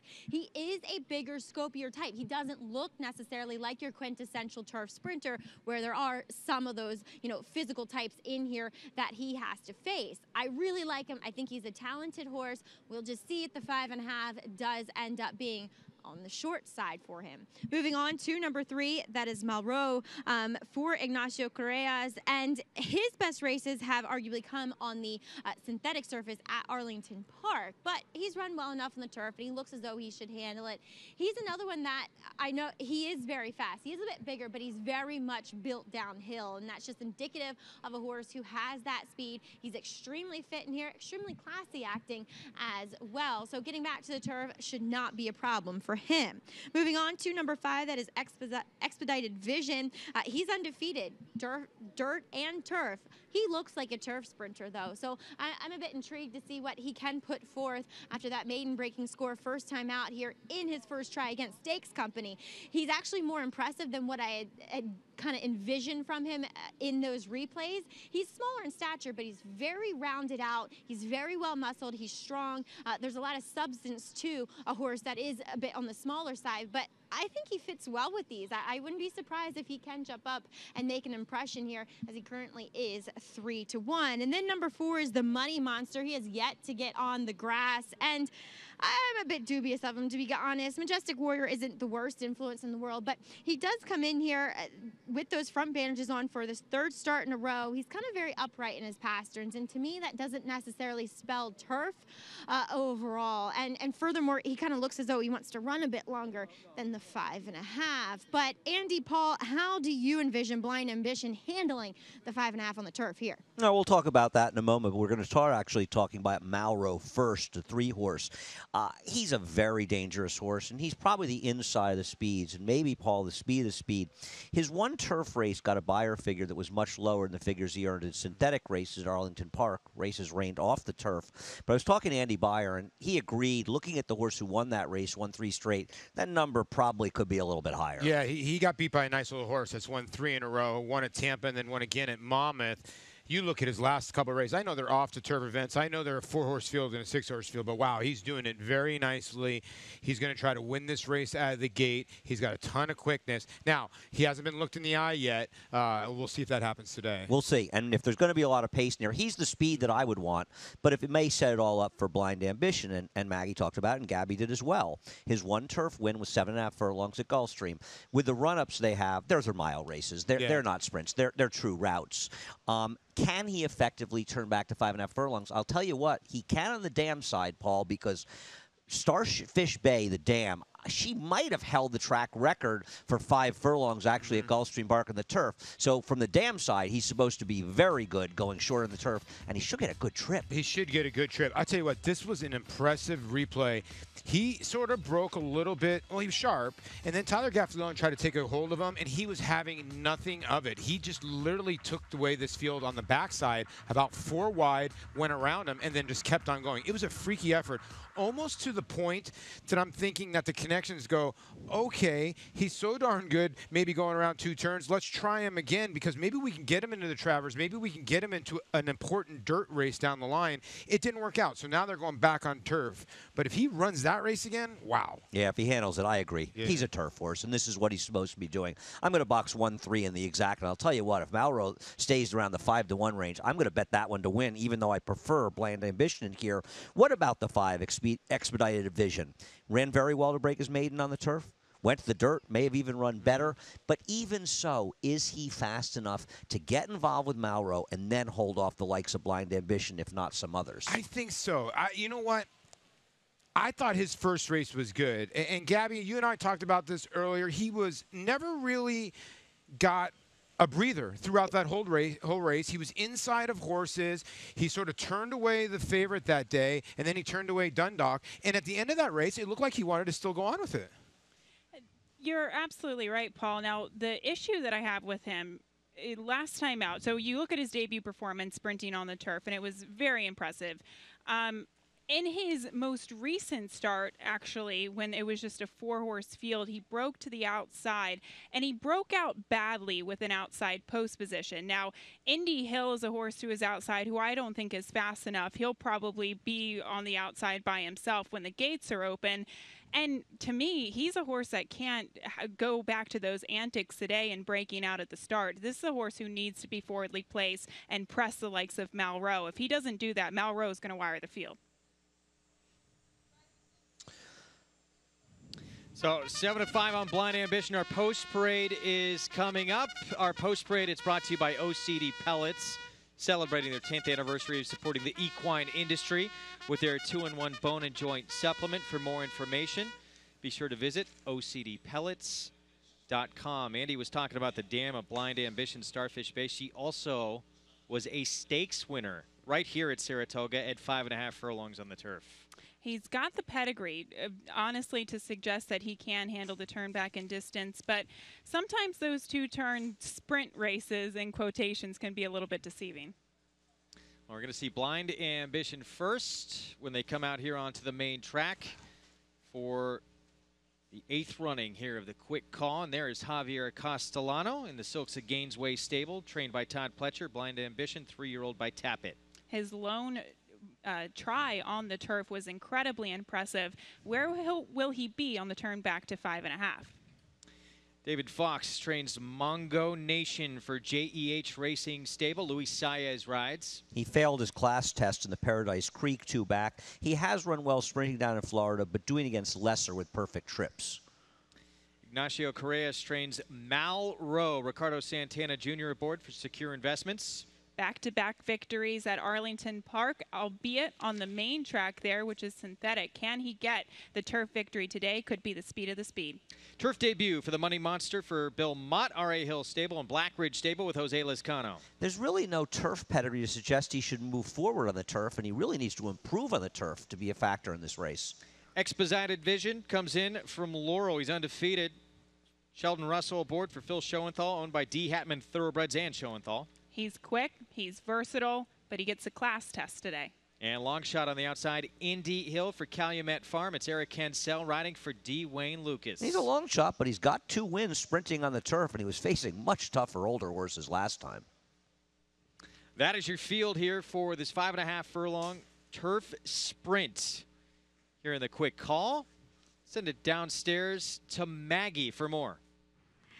And a very special guest is joining me here in the paddock, Linda Stokes, owner of Quick Call, this race's namesake. And Linda, thank you so much for joining us here at Saratoga as you're presenting the trophy. And Linda, talk a little bit about Quick Call. He was a horse who had horse for course here at Saratoga. Well, yes, he loved the weather up here. He was great.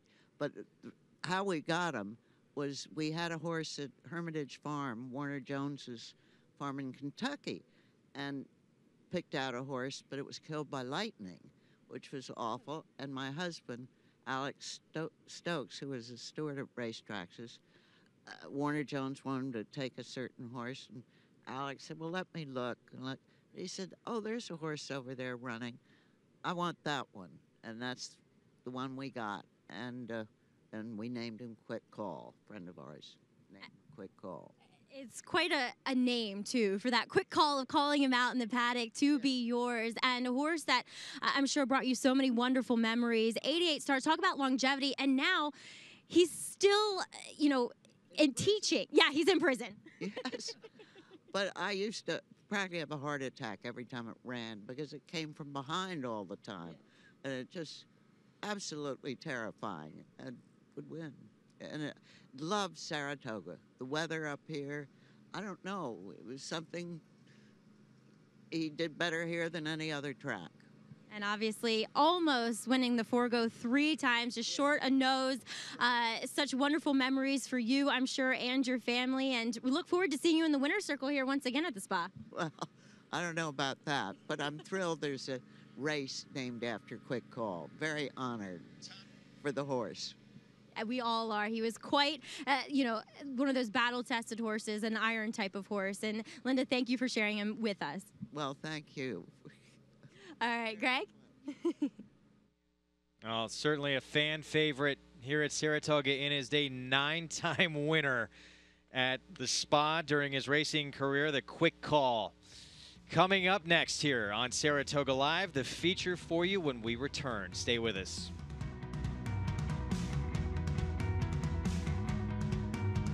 Make NyraBets your home for online horse racing and betting. Use NyraBets to bet on live horse racing from around the world. Bet from anywhere, anytime using your computer or mobile device. Earn valuable reward points on bets. Play in our exclusive promotions and earn cash rebates. Sign up at NyraBets.com and start earning your sign-up bonus today. NyraBets, racing's best play. Use promo code PICK5 to get a $200 new member sign-up bonus on NyraBets.com.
Back on Saratoga Live, and there is Cott Campbell of Dogwood Stable, the man responsible for bringing partnerships into the game of horse racing, which really changed the game. Absolutely, and he's enjoying his afternoon here at Saratoga, as we all are. What an incredible day. Again, we're lucky. It's been beautiful out here all meet long. We've been treated to just spectacular weather and always spectacular racing here at Saratoga. And our Quick Call, the feature, coming up next. We got a 6-horse field, and really with the exception of the outside horse, who can't be dismissed in here, everyone being given a chance. There is a look at Malraux. Debuted on the grass, just barely missed against the next out winner. And then they tried to get him back on the turf. Both those next 2 races washed off, and he wound up winning those 2 by a combined almost 11 lengths. And a lot of the time we do see horses who like the synthetic at Arlington. They definitely can translate that to the turf. As he's shown, he can handle both surfaces. And you have to also question, well, what did he really face in those 2 victories at Arlington? I actually, though, thought that his debut race was very good. He shot out of the gate. He was pushed along early, a pretty quick tempo. He's got a big shot. He could be the speed of the speed. Another horse, though, that could be forwardly placed is the 5, Expedited Vision, who's on your screen right now. And Greg, he has done absolutely nothing wrong in his lone 2 starts. Victories on both the turf and the dirt. Yeah, 5-2 on Expedited Vision. Gate to wire on the grass in that debut where he was not expected really to do anything. He was 22-1 in that race. Then he got on Dirty Airs by 6.5. That was in June 24th. And now the stakes get a lot higher here as he comes to Saratoga for stakes action. There's a look at Jose Lizcano and the Money Monster, Bill Mott, sending this one out for this turf debut, son of Majestic Warrior. And you don't really know what to do with this horse, right? Because he was trained by Rohan Krichkan in his first 2 starts, back-to-back victories sprinting on the main track. And he does really look like a sprinter, Greg, but he doesn't really have a lot to suggest that he'll like the turf. Yeah, the Dam only made 1 start in her career. That was on a synthetic racetrack, and this is the first foal that we'll see race the Money Monster out of Awesome Kaylee. 6-1 on the board. We saw Mott take a horse from turf to dirt to win the Jim Dandy. Maybe he can do the reverse here. He very well could. This horse does have a little bit of natural speed. To me, though, it looks like he hasn't really panned out on the main track, and they're just trying their options and getting him to the turf. You think, I guess it's a tough call in here, but you think Malraux is the quickest in here, the 3-horse? Well, I brought up a point earlier in that Expedited Vision, when he was in that 4-horse field on the dirt last time out, he had the outside post position, Greg, and he broke outwardly, and he had to overcompensate and kind of rush up to the front end to get the victory, and he faced just a decent field. He can't do that today, but sometimes we see horses get into the habit of not breaking straight out of the gate. So he has to today, or else Malroy could be the speed of the speed. Blind Ambition. He's loading up the 1-horse, trained by Todd Pletcher. And the Dam Starfish Bay, also trained by Todd Pletcher during her day. Can this one get it done here in the 8th running of the quick call? Let's send it upstairs for the feature to the voice of New York Racing, Larry Colmus. Next one up to load will be the Money Monster after Malraux goes into the starting gate. Blind Ambition sitting at 6-5. The favorite coming from the rail post, and the last 2 to go in will be Expedited Vision and Indy Hill. Expedited Vision steps up to line. Here comes Indy Hill up to the outside stall to complete the field. Goes in. They're all in line. Ready for the start.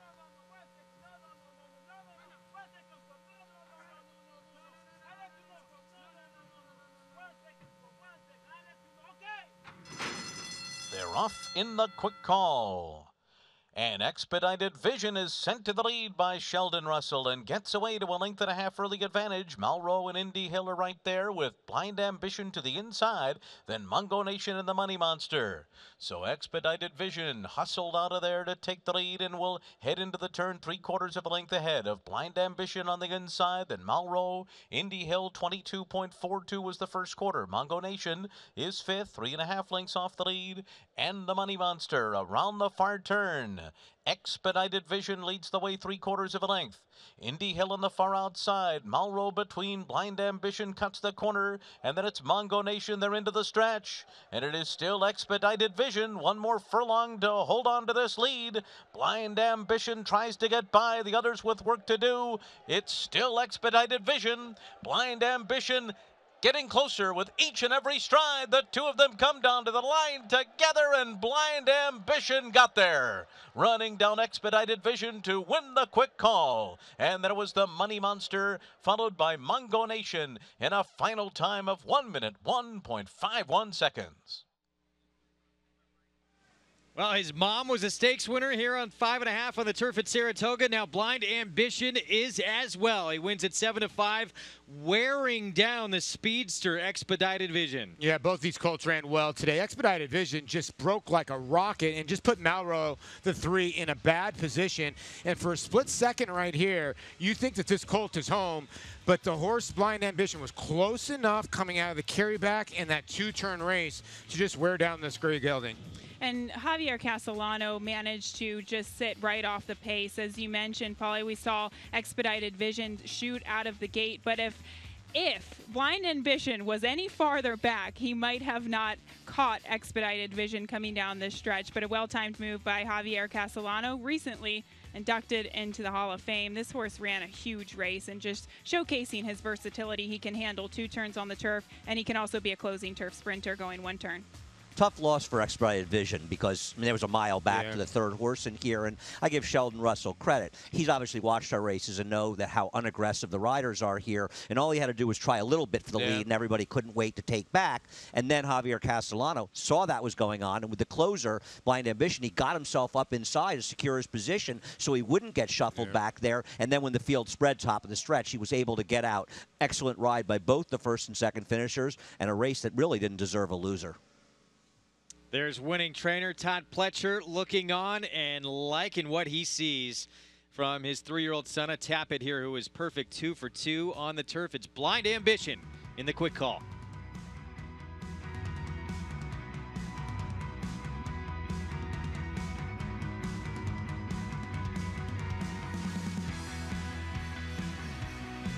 And they're off.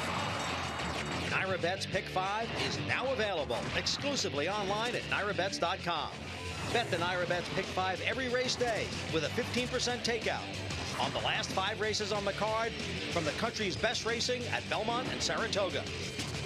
Find it nationwide on NYRABets.com, right in the Bet Type drop-down menu, or at any NYRA track or New York OTB location. NYRA Bets Pick 5, racing's best bet.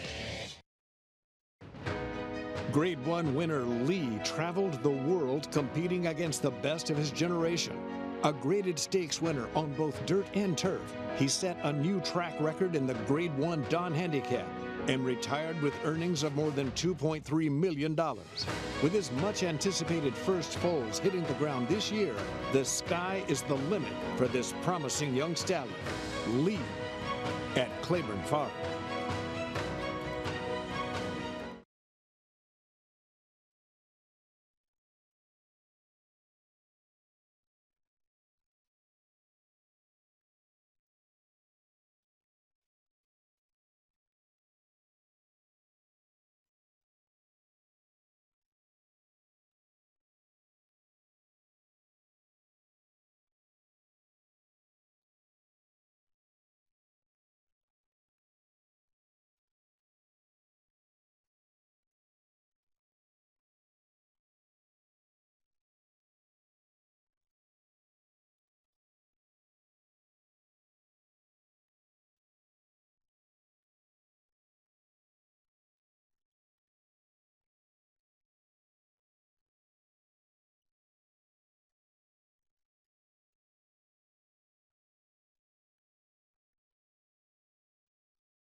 Back on Saratoga Live, the feature, the quick call, it goes to Blind Ambition.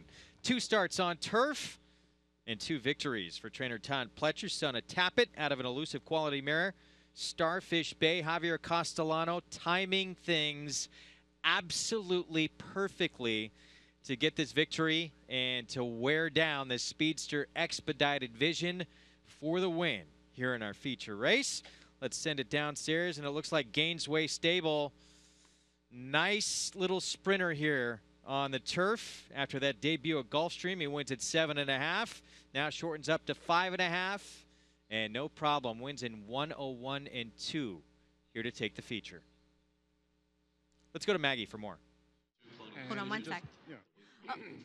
Here with president of Gainesway, Michael Hernan. And Michael, Blind Ambition, he was certainly impressive today, and he kind of shown that versatility where he can handle dirt or turf. Absolutely. You know, the mother could really run on turf. She was trained by Todd. He did a great job with her. This guy's a chip off the old block, so to speak, and we know Tappet can get a horse of the highest caliber and has had previous top horses on turf. We gave him a try in the carry back on dirt, but he didn't really relish that. Now back on this surface, I think he's going to move forward. He'll be tough. He rated very kindly. He came and got the horse. It was impressive.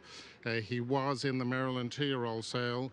He didn't fetch his reserve. He was consigned by Eddie Woods, and Eddie recommended him strongly to us. We gave him some time, and now he's flourishing, and we're excited.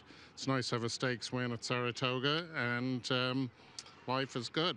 Certainly as a physical, he fits the bill as far as the eye can see, but he's also a horse that won going 2 turns at Gulfstream, but now has done it around 1 turn. Where do you think his best distance is, though?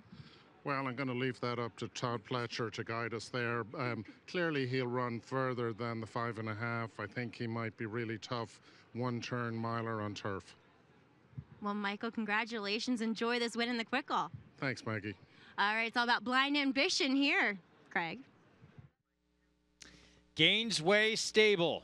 Todd Pletcher, Javier Castellano with Blind Ambition. Yeah, in the quick call. Impressive performance now. 2 for 2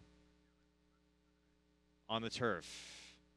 10th race coming up, our finale. It is a $20,000 maiden claiming event, 6.5 furlongs, and it is wide open as the board reflects Pinch Penny dropping in class, cutting back in distance, turf to dirt, 7-2, a mild favorite. Yeah, this race is wide open. I'm really excited to dive into this race. Pinch Penny and underlay, I don't know about that. It's going to be a good one, though. New York Racing Association is proud to present the most extensive Spanish language content available in the U.S. Luis Grandison provides pre-race analysis and race calls. It's all available on the NYRA Now app, and all in HD. Here was the start of the NYRA Bets late pick 5 from earlier today, race 6. Avanzando fuerte, faltando 200 metros. Basílica adelante, culpa mía. Avienta por fuera. Basílica cuerpo y medio, culpa mía. Está segundo. Basílica se defiende brillantemente con Joel Rosario, que está haciendo la dobleta con Basílica y sorprende de nuevo 11-1. Segundo está finalizando culpa mía. El tercer lugar adentro está arribando Famura. Here's the NYRA Bets late pick 5 follow-on. So Basilica, that one was painful for me. $25.60. Starting things off, we've had an $18 winner with Miko, and then a couple of horses. Well, Verdant pastures, that was not an easy race either. It wasn't. It was the first time that filly stretched out to 9 furlongs on the main track, but she got it done. Really, the only formful one there was a Blind Ambition, and we still have a confusing race to cap it off. Yes, we do. But if you're alive in this NYRA Bets late pick 5, you are alive for a significant amount. So we wish you all the best. Coming up in this finale, over half the field will be equipped with a piece of equipment named blinkers. It restricts a horse's vision to have them get more focus on the racetrack. But as Maggie Wolfendale explains in Playing from the Paddock, not all blinkers are made alike. At this Saratoga meeting, we'll start things off with your current neighbors. A lot of times you see that equipment change, either blinkers on or blinkers off, denoted in the program or form. But let's talk about the different kinds of blinkers that we see. First, we'll begin with just a shortcut blinker, and hopefully my equine model here, Troublemaker, will behave. And this is just a shortcut blinker that just kind of focuses a horse's attention. Horses have that degree of vision where they can see all the way behind them, basically, and there's a narrow piece in front of them where they can't see until a certain amount of feet.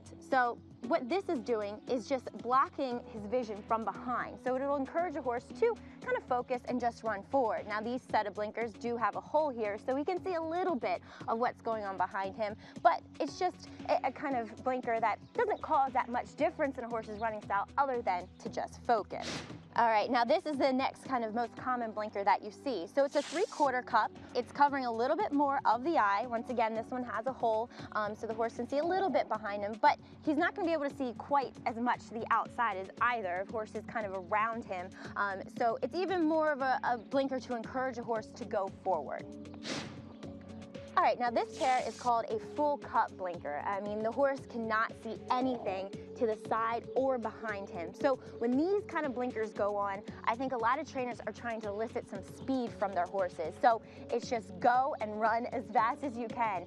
So they're not waiting on any other horses. They're not intimidated by any other horses running around them. And really, they're the pair that make them go forward in a quick kind of fashion. Now this is the type of blinker that, well, throws up some red flags occasionally. It's an extension blinker, so it's completely covering the right eye. eye. Sometimes, and very rarely, you'll see it covering their left eye. But a lot of times it's for horses who want to lug out. You'll see that comment line, and maybe the next time they run, they'll have blinkers on and they'll have a set of extension blinkers on. And I don't like to see it because I think it's a Band-Aid covering up a bigger issue. But some horses, a few, respond well to it, and it encourages them to run in a straight line instead of lugging out or lugging in. Maggie, very informative piece. I want to know, first of all, though, was the horse's name really Troublemaker? Yes, Troublemaker was actually my husband Tom's first horse, our first winner, so we've kept him around as our stable pony. He was not too keen to have those blinkers put back on. He thought he was going to have to race again. Not a good feeling. But as we saw Blind Ambition, he wore those short cup cheater blinkers. He's had them on his entire career, so obviously Todd Pletcher felt as though in the mornings he was a horse that lacked focus. He's kept him on throughout, and they've done the trick here. So as Blind Ambition's our winner of the quick call, we will take a look at the 10th race coming up. It's a maiden claiming 20 on the other side of this break. Make sure you stay tuned here to Saratoga Live.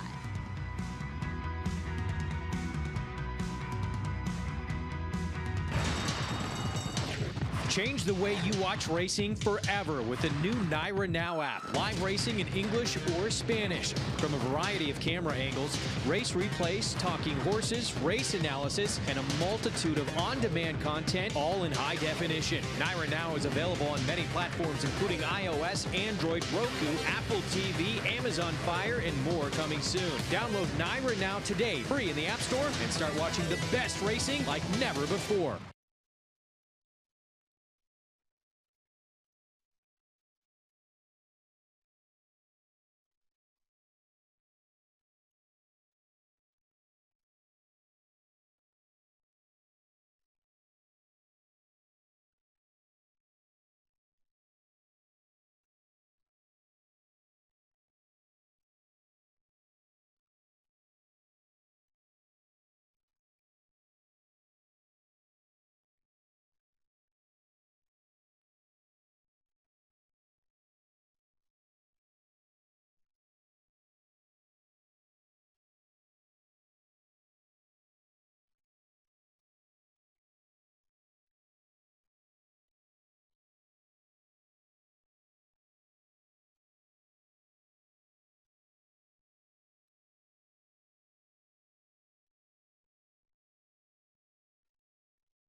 Back on Saratoga Live, she can do it all. Maggie Wolfendale in action on horseback. That ain't easy. Saratoga Showdown contest still going on. Reminder to get involved with this. It's a mythical bankroll, and you can win real cash, real prizes. Cash in the form of NYRA points in your account. Today's contest, win, place, show exacta.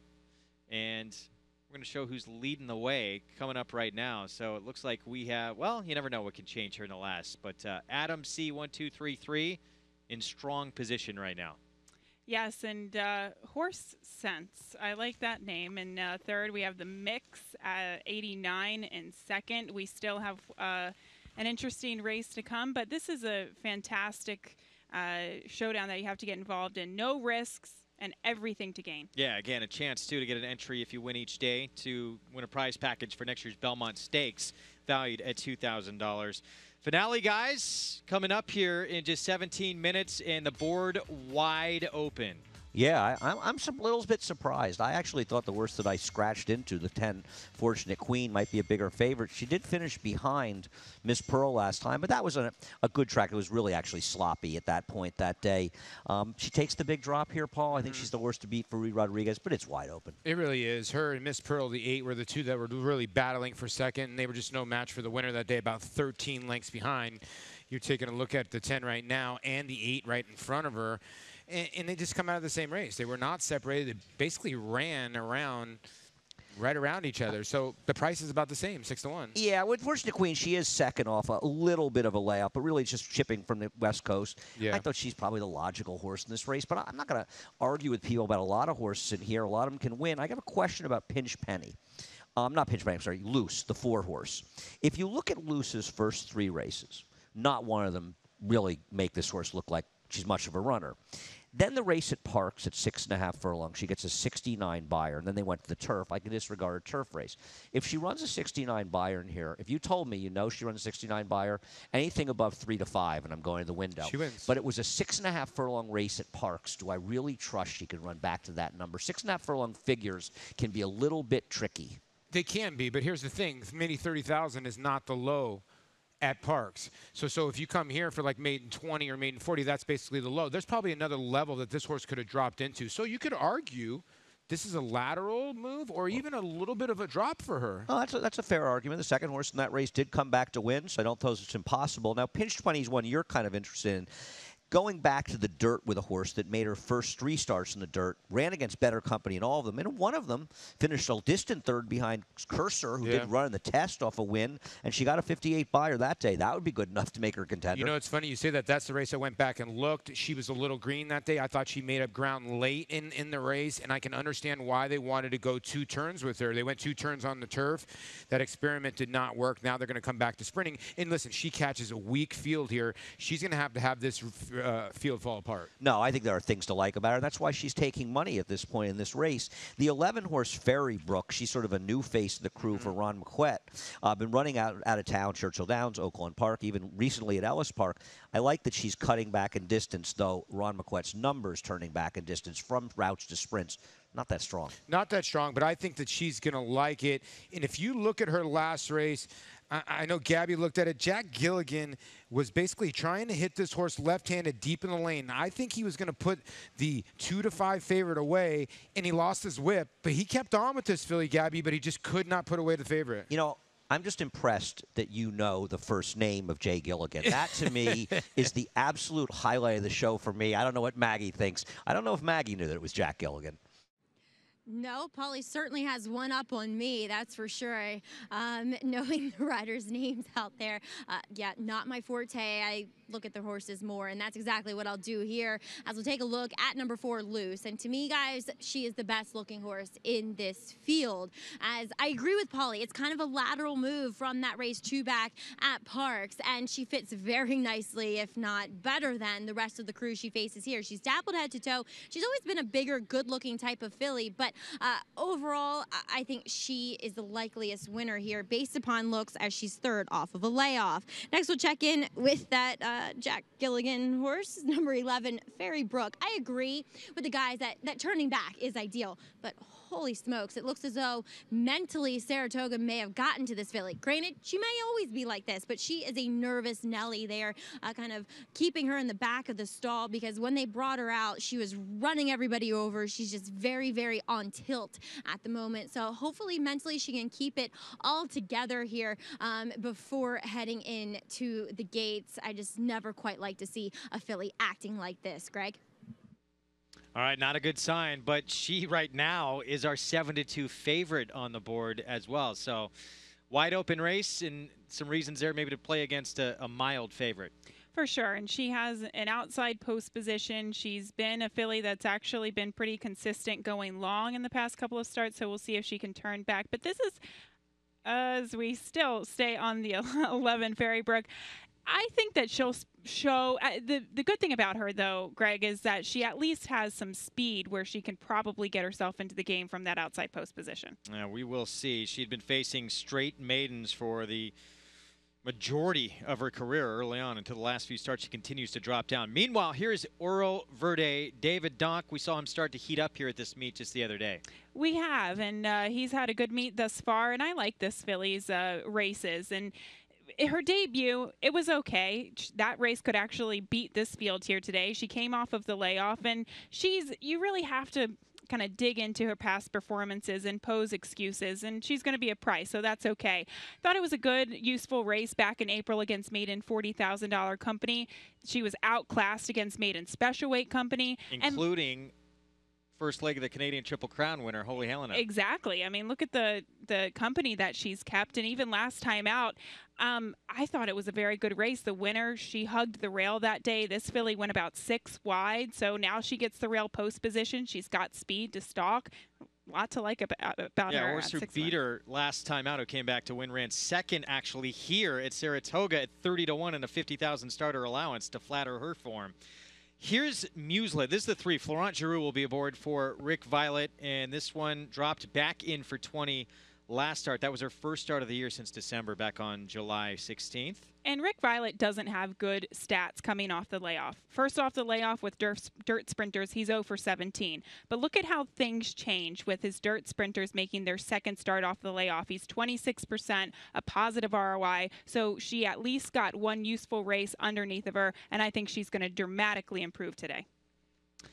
Wide open finale here to close out Wednesday action at Saratoga, but that is usually the case. These races so competitive, each and every one, but a lot of ways to go here in this $20,000 maiden claiming event here. And by the way, it's pick 5. Naira Betts late pick 5 has been sensational. 3 horses would result in a pick 5 carryover. The 2, the 7, the 9. Now they're all huge long shots, but again, it's not often that you see pick 5s with carryover opportunities. Be a nice spot to be sitting on, alive to the 2, 7, and 9 here. But as you said, a long shot, but anything can happen in this last race. They're not covered. There is one of those long shots that would result in a carryover, the 9 just going by. Yeah, tough. You know, this horse actually just ran second for this level, but that was at a mile at Belmont. It was a big price that day as well and was a long way behind your winner of that race. But guys, races like this where no one's shown a whole lot on the racetrack, sometimes anything can happen. I can't argue with that, Greg. It's a very tough race, and the board reflects it. The favorite is 7-2 right now, 2 7-2s, and the public's doing the right thing. They're sort of looking through and trying to sift through it. Yeah. It's just a tough race. You know, Greg Maggie talking about the 11 horse acting up, and he's already on the track right now, or she is, and she's being a little bit of a handful, but the public is still betting her. Well, yeah, that's the one Maggie talked about, was a little skittish, appears to be so still at this point. Jose Ortiz aboard Ferrybrook for Ron Moquette and Rialto Racing Stable. She had a big shot to win that race last time out, and she lost the whip deep in the lane. 7-2 favorite still on the board right now. The 1, Oro Verde, Joel Rosario for David Donk. Gabby's right. If she ever runs back to her first race, she can win that, but I'm starting to wonder if she's ever going to run back to it. Cloudy's Vision is the 2, a 31-1 long shot. Hector Diaz Jr. aboard for John Quiles. This is one of the ones that will carry over the pick 5, but man, she's tough to get to. 157-1 last time she ran. Muselet is the 3, Florent Giroux for Rick Violet. Second off the layoff, she's got a couple races that give her an outside chance. Maggie thought the 4 Loose looked best in the paddock. This is the daughter of Gone Astray for trainer Bruce Brown with Kendrick Carmouche. And Kendrick probably will be aggressive to stay close to the pace. Has a good race 2 back that would probably win this.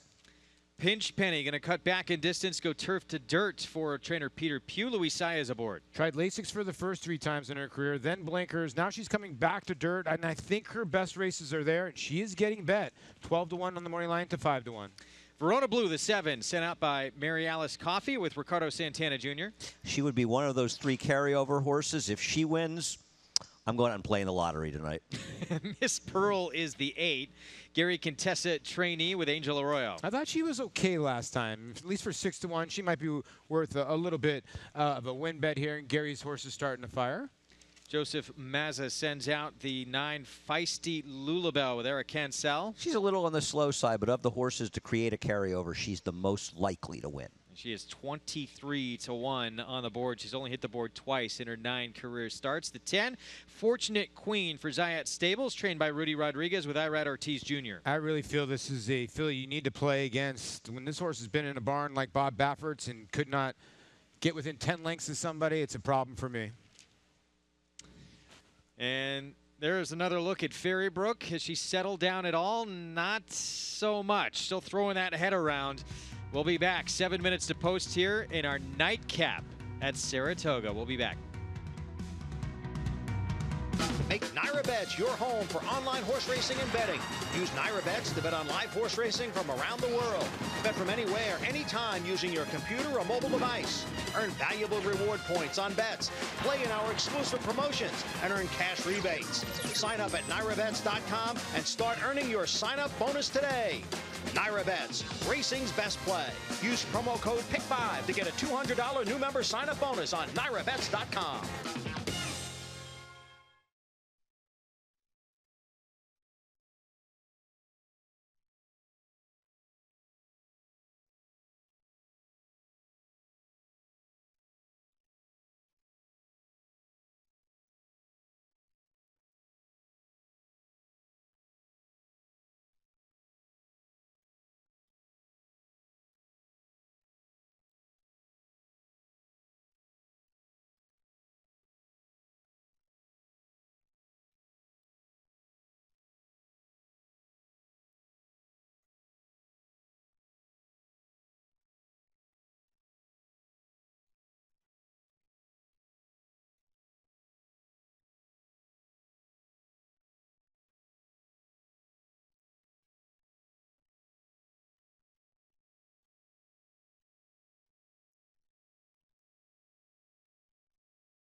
You're watching Saratoga Live on Fox Sports 2. Greg Wolf, Gabby Gaudet, Paula Duca, Andy Serling, Maggie Wolfendale with you on this Wednesday afternoon as we get set to load here momentarily for our nightcap at 6.5 furlongs. And that filly who we had talked about being so skittish in the paddock and still on the racetrack, still our 7-2 favorite, Gabby. Yes, and she actually hit the track first, and they brought her back behind the gate just to get her to settle. And it appears that the outrider, one of the outriders is just keeping her going around in circles, trying to get her to settle down, but it doesn't look like it's really working right now. Yeah, we're still looking at her, guys, and still she is not calmed down at all, so expending a lot of energy here pre-race. And we can also see Jose Ortiz. He's done the right thing. He's taken his feet out of the irons. A lot of the times we see jockeys do that just to get the horse to settle underneath of them. Andy, this enough to, if you like this one, sway you elsewhere? I'll be honest with you. I wouldn't touch her at 7-2 in this race. I just think it's too short a price. You know, turnbacks aren't a great move from Ron McQuett. She had her chances down at other racetracks. I know there's no killers near, and I wouldn't be shocked if she wins. The other thing is, how fast is the pace going to be for her? Doesn't she need a little bit of pace to run at? Well, yeah, you make a good point there. Like, who gets to the front end here might be very dangerous. I know they're going 6.5 panels, and that last half panel might be a test. As you see the 11, she just continues again to act up a little bit. Like, you never know. This might be what she does, but I don't know if the 10th time is going to be a charm. I liked her going into this race. I don't like what I'm seeing. I'll tell you what. I know that LaDuca is saying that he, with Fortunate Queen, that Baffert had the horse and all that stuff. It's just because he knows that I picked Fortunate Queen that he's knocking her so much. Not that I blame you. 9-2, Unfortunate Queen next door. Of course, Jose Ortiz there on the 11, his brother right next door on the 10, Fortunate Queen. And for at least a moment, she has calmed down there. But let's check in with Maggie again for more. And I mean, you guys have touched extensively on number 11 in here. That is Fairy Book, and still holding sway as one of the shorter prices in here. I don't get it. I don't like what I've seen from her, and she's just gotten worse and more worse. And now we see her in the hands of the assistant starter. A lot of times we'll see them do that, and they'll just kind of stand with the horse and try to keep her quiet before going into the gate. The good thing, the only good thing, is that she'll be the last one in, so she's not going to be standing in the gate that long, giving her a lot of time to possibly act up. But I want to talk about another horse who is extremely washy and just very hot. That was number 3, Mouzele, a horse that I haven't necessarily seen that from in the past, but she didn't appear too nervous. She just got very, very washy. So we'll see what shakes out with her. And then I'm not going to lie, the horses that are upwards of 20-1, all of them looked great. Now their forms, they look terrible. But we'll touch specifically on number 9, Feisty Lulabelle. As we heard Andy say, she, of those ones at 31-1, probably could make the most sense as she'll turn back from the mile here to the 6.5 furlongs, and just really healthy, great coat on her. She's gotten a little bit rammed up as we see her heading back towards the gate. We'll see if that makes any difference with her. But before this, right now, she made a great impression on me, guys.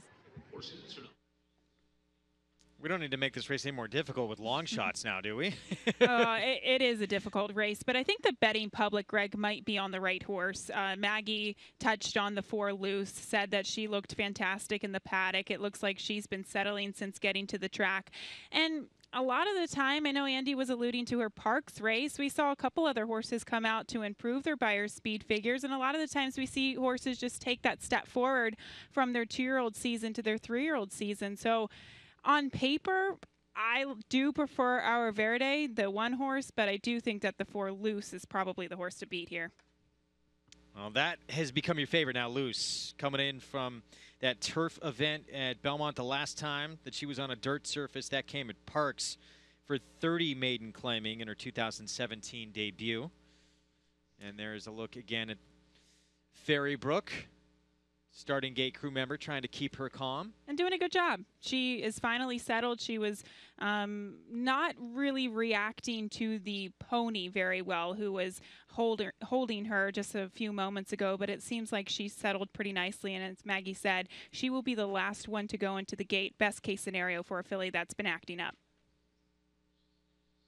So we're going to begin loading shortly here. Loose, the 4. Now your favorite as you take a look at Long Shot, Cloudy's Vision. That would be one of the 3, again, that results in a Naira Bets late pick 5 carryover here. The 2, 7, and 9 all resulting in that. We know already going in we have a carryover to Thursday in the pick 6. And it hasn't been very formful, as we were mentioning. Blind Ambition was probably the most formful horse in the sequence who did take the feature race in the quick call. And we don't know what's going to happen here, but do you think it's going to be formful? We will find out. You and I agree. We actually both like Ero Verde, but we'll see what happens. This level, by nature, usually not all that formful. Let's send it upstairs for the call. Larry Colmus with the nightcap from Saratoga. Feisty Lulabelle goes into the starting gate here. Fortunate Queen is now coming forward. And Fairy Brook and Jose Ortiz will take the outside stall. 3-1 right now on Loose, the tepid favorite. As the last horse comes up to line, they're all in line.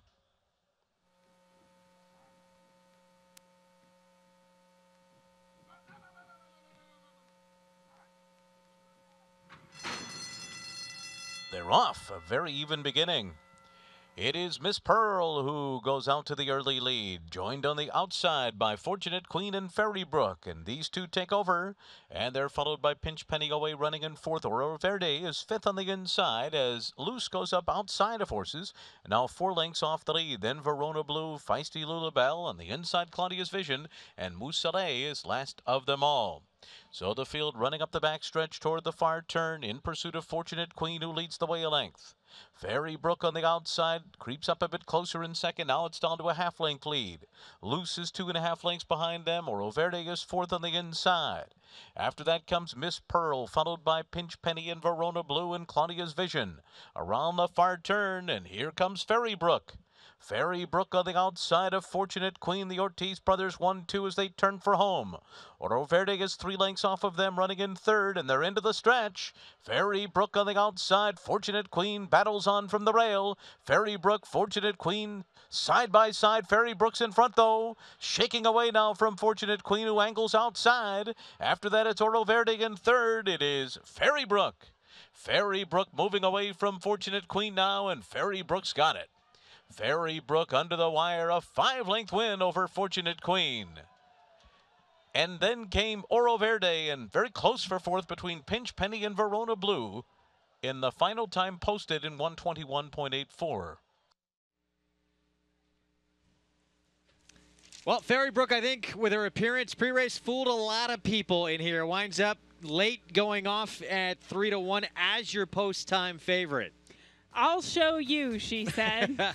Now, she was the last one in the gate, Greg, and she was one of the first to break sharply. And how often do we see that? We saw the 2 pace setters in here, the 10 Fortunate Queen, Fairy Brook, pressing her the entire way.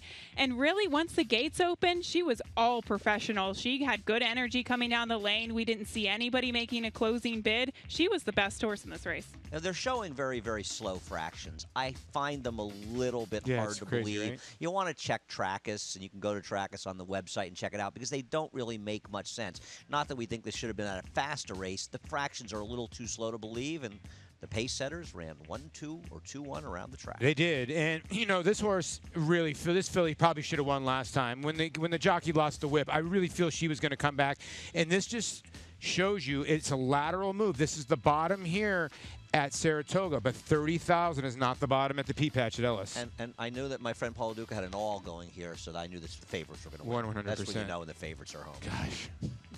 Isn't that the way it always goes?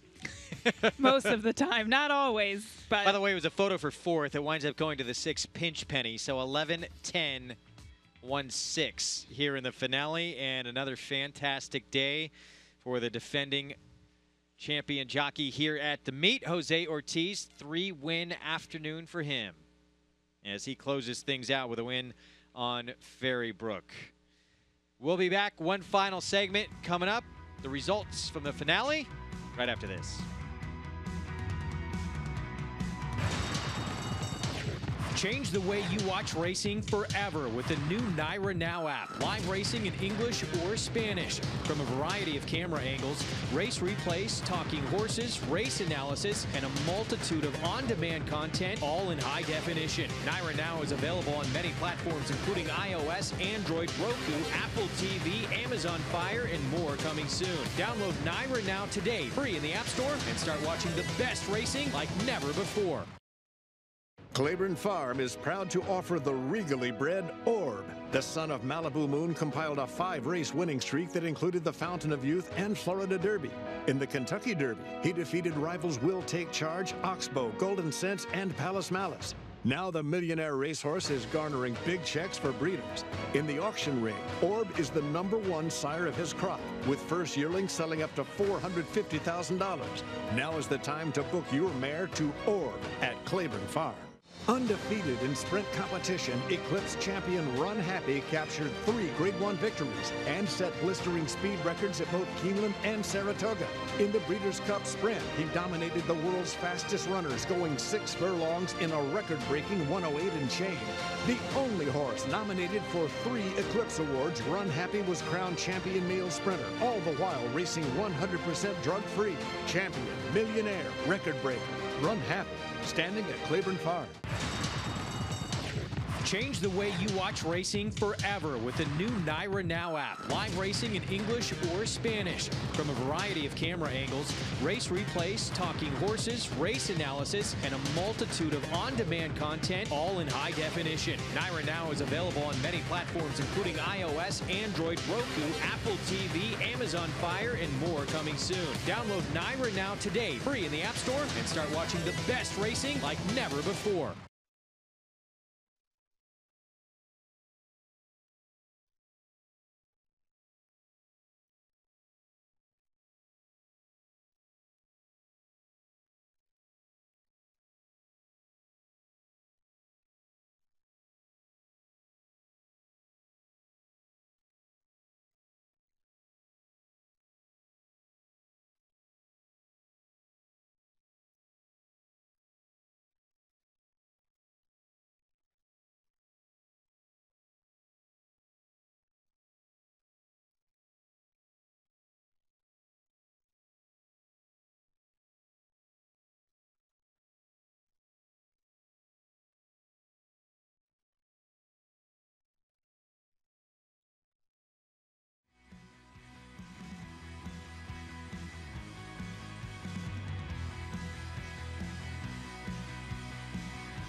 Back on Saratoga Live and in the winner's circle, you would have thought, listening to our show, she had no chance in the world to win this race, but she was a bad actor in the paddock, pre-race, even having to be calmed down before they loaded, but she ran like a true professional to get her maiden breaking score. Ferrybrook gets the win, career start number 10. They did all the right things with her. They took her to the back of the stall. Jose Ortiz took her to the back of the gate, took his feet out of the irons just to get her to settle. It takes teamwork to win here at Saratoga, and that's exactly the case with her. Pick 6 carryover for Thursday, $37,728. Races 4 through 9. There's the Naira Bets. Late pick 5 follow along, 50-cent payout, $13,403 with a 3-to-1 favorite in the last. Standing by with the winning connections of the nightcap. Let's go to Maggie. And one thing is for sure, Ron, horses will always humble you, as your girl, Ferrybrook, certainly humbled all of us. But as Gabby was saying, you did everything you possibly could. And one thing that some people don't know that I'm remiss that I didn't bring up is that you're actually stabled in the barn across from the paddock. So you have to walk through the crowd and the paddock twice. Yeah, we walk through a race before, and then we go to the holding barn, and then we come back through.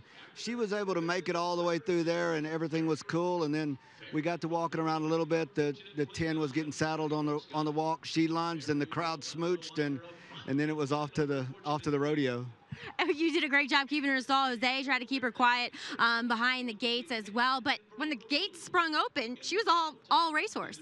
I think she was just ready to go is what I'm going with. I like to credit, the guys here for working with us. When they saw we weren't prepared for her to act like that, and when she started getting a little anxious, the paddock judge and the outriders and everybody helped us get her out and get her so we didn't run our race in the paddock. And then Jose, being a smart guy, went back there and kept her cool, and it all worked out today.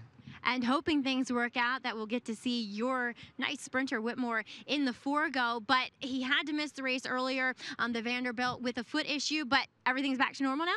Yeah, we worked him Sunday. He worked very well. He come back very happy, and that was a temporary deal. It's one of those I wanted so bad to run in the Vanderbilt, and shipped up here to run and unloaded with a bruised foot, so we had to do right by the horse, and he's taking care of us. We're going to take care of him. Looking forward. Hopefully does get to run at the end of this meet. And Ron, congratulations here and best of luck. Thank you very much. All right, Greg. Maggie, thanks. Yeah, we should say great job not only by Jose Ortiz, but members of that Naira starting gate crew, keeping that filly calm before the race and getting her ready to run her best, as she was definitely a little unsettled. By the way, no longer in the Ron Moquette barn, claimed by Uriah St. Louis. So moving on now.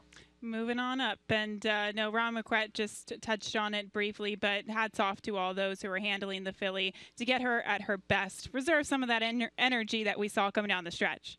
So it's Ferrybrook in the finale. We do have a pick 6 carryover again heading into tomorrow.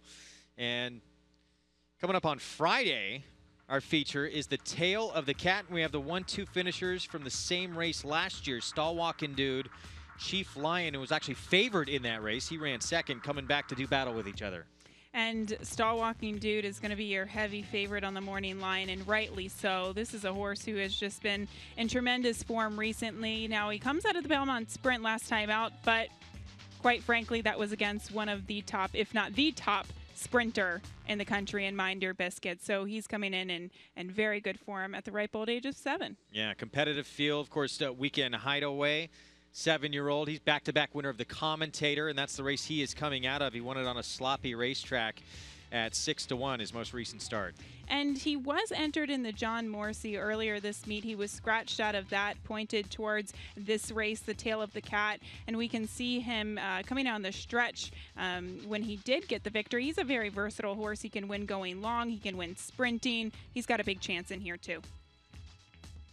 Will be a good one coming up on Friday. Top 2 finishers from the same race last year. Weekend Hideaway, Kadiron coming in sharp form as well. He's won here before, so we look forward to that coming up on Friday. You can get signed up, started, play along with us as we show you all these races at NYRABets.com. You can get signed up across the country and bet $200. You'll get $200 sign-up bonus in your account for playing. Use the promo code PICK5 to take advantage of that. Bet all of the best tracks, including Saratoga, all summer long and throughout the year, all across the country. Well, the feature, the quick call, it went to Blind Ambition. His mom was a stakes winner, sprinting on the turf at Saratoga at 5.5 furlongs. Now he is as well, and Todd Pletcher trained the mom, trained this one, and he has a good turf sprinter with some options ahead. We're going to see you next on Thursday. Of course, the sale topper at the Fasig-Tipton sale, this Curlin Colt, it went for 7 figures.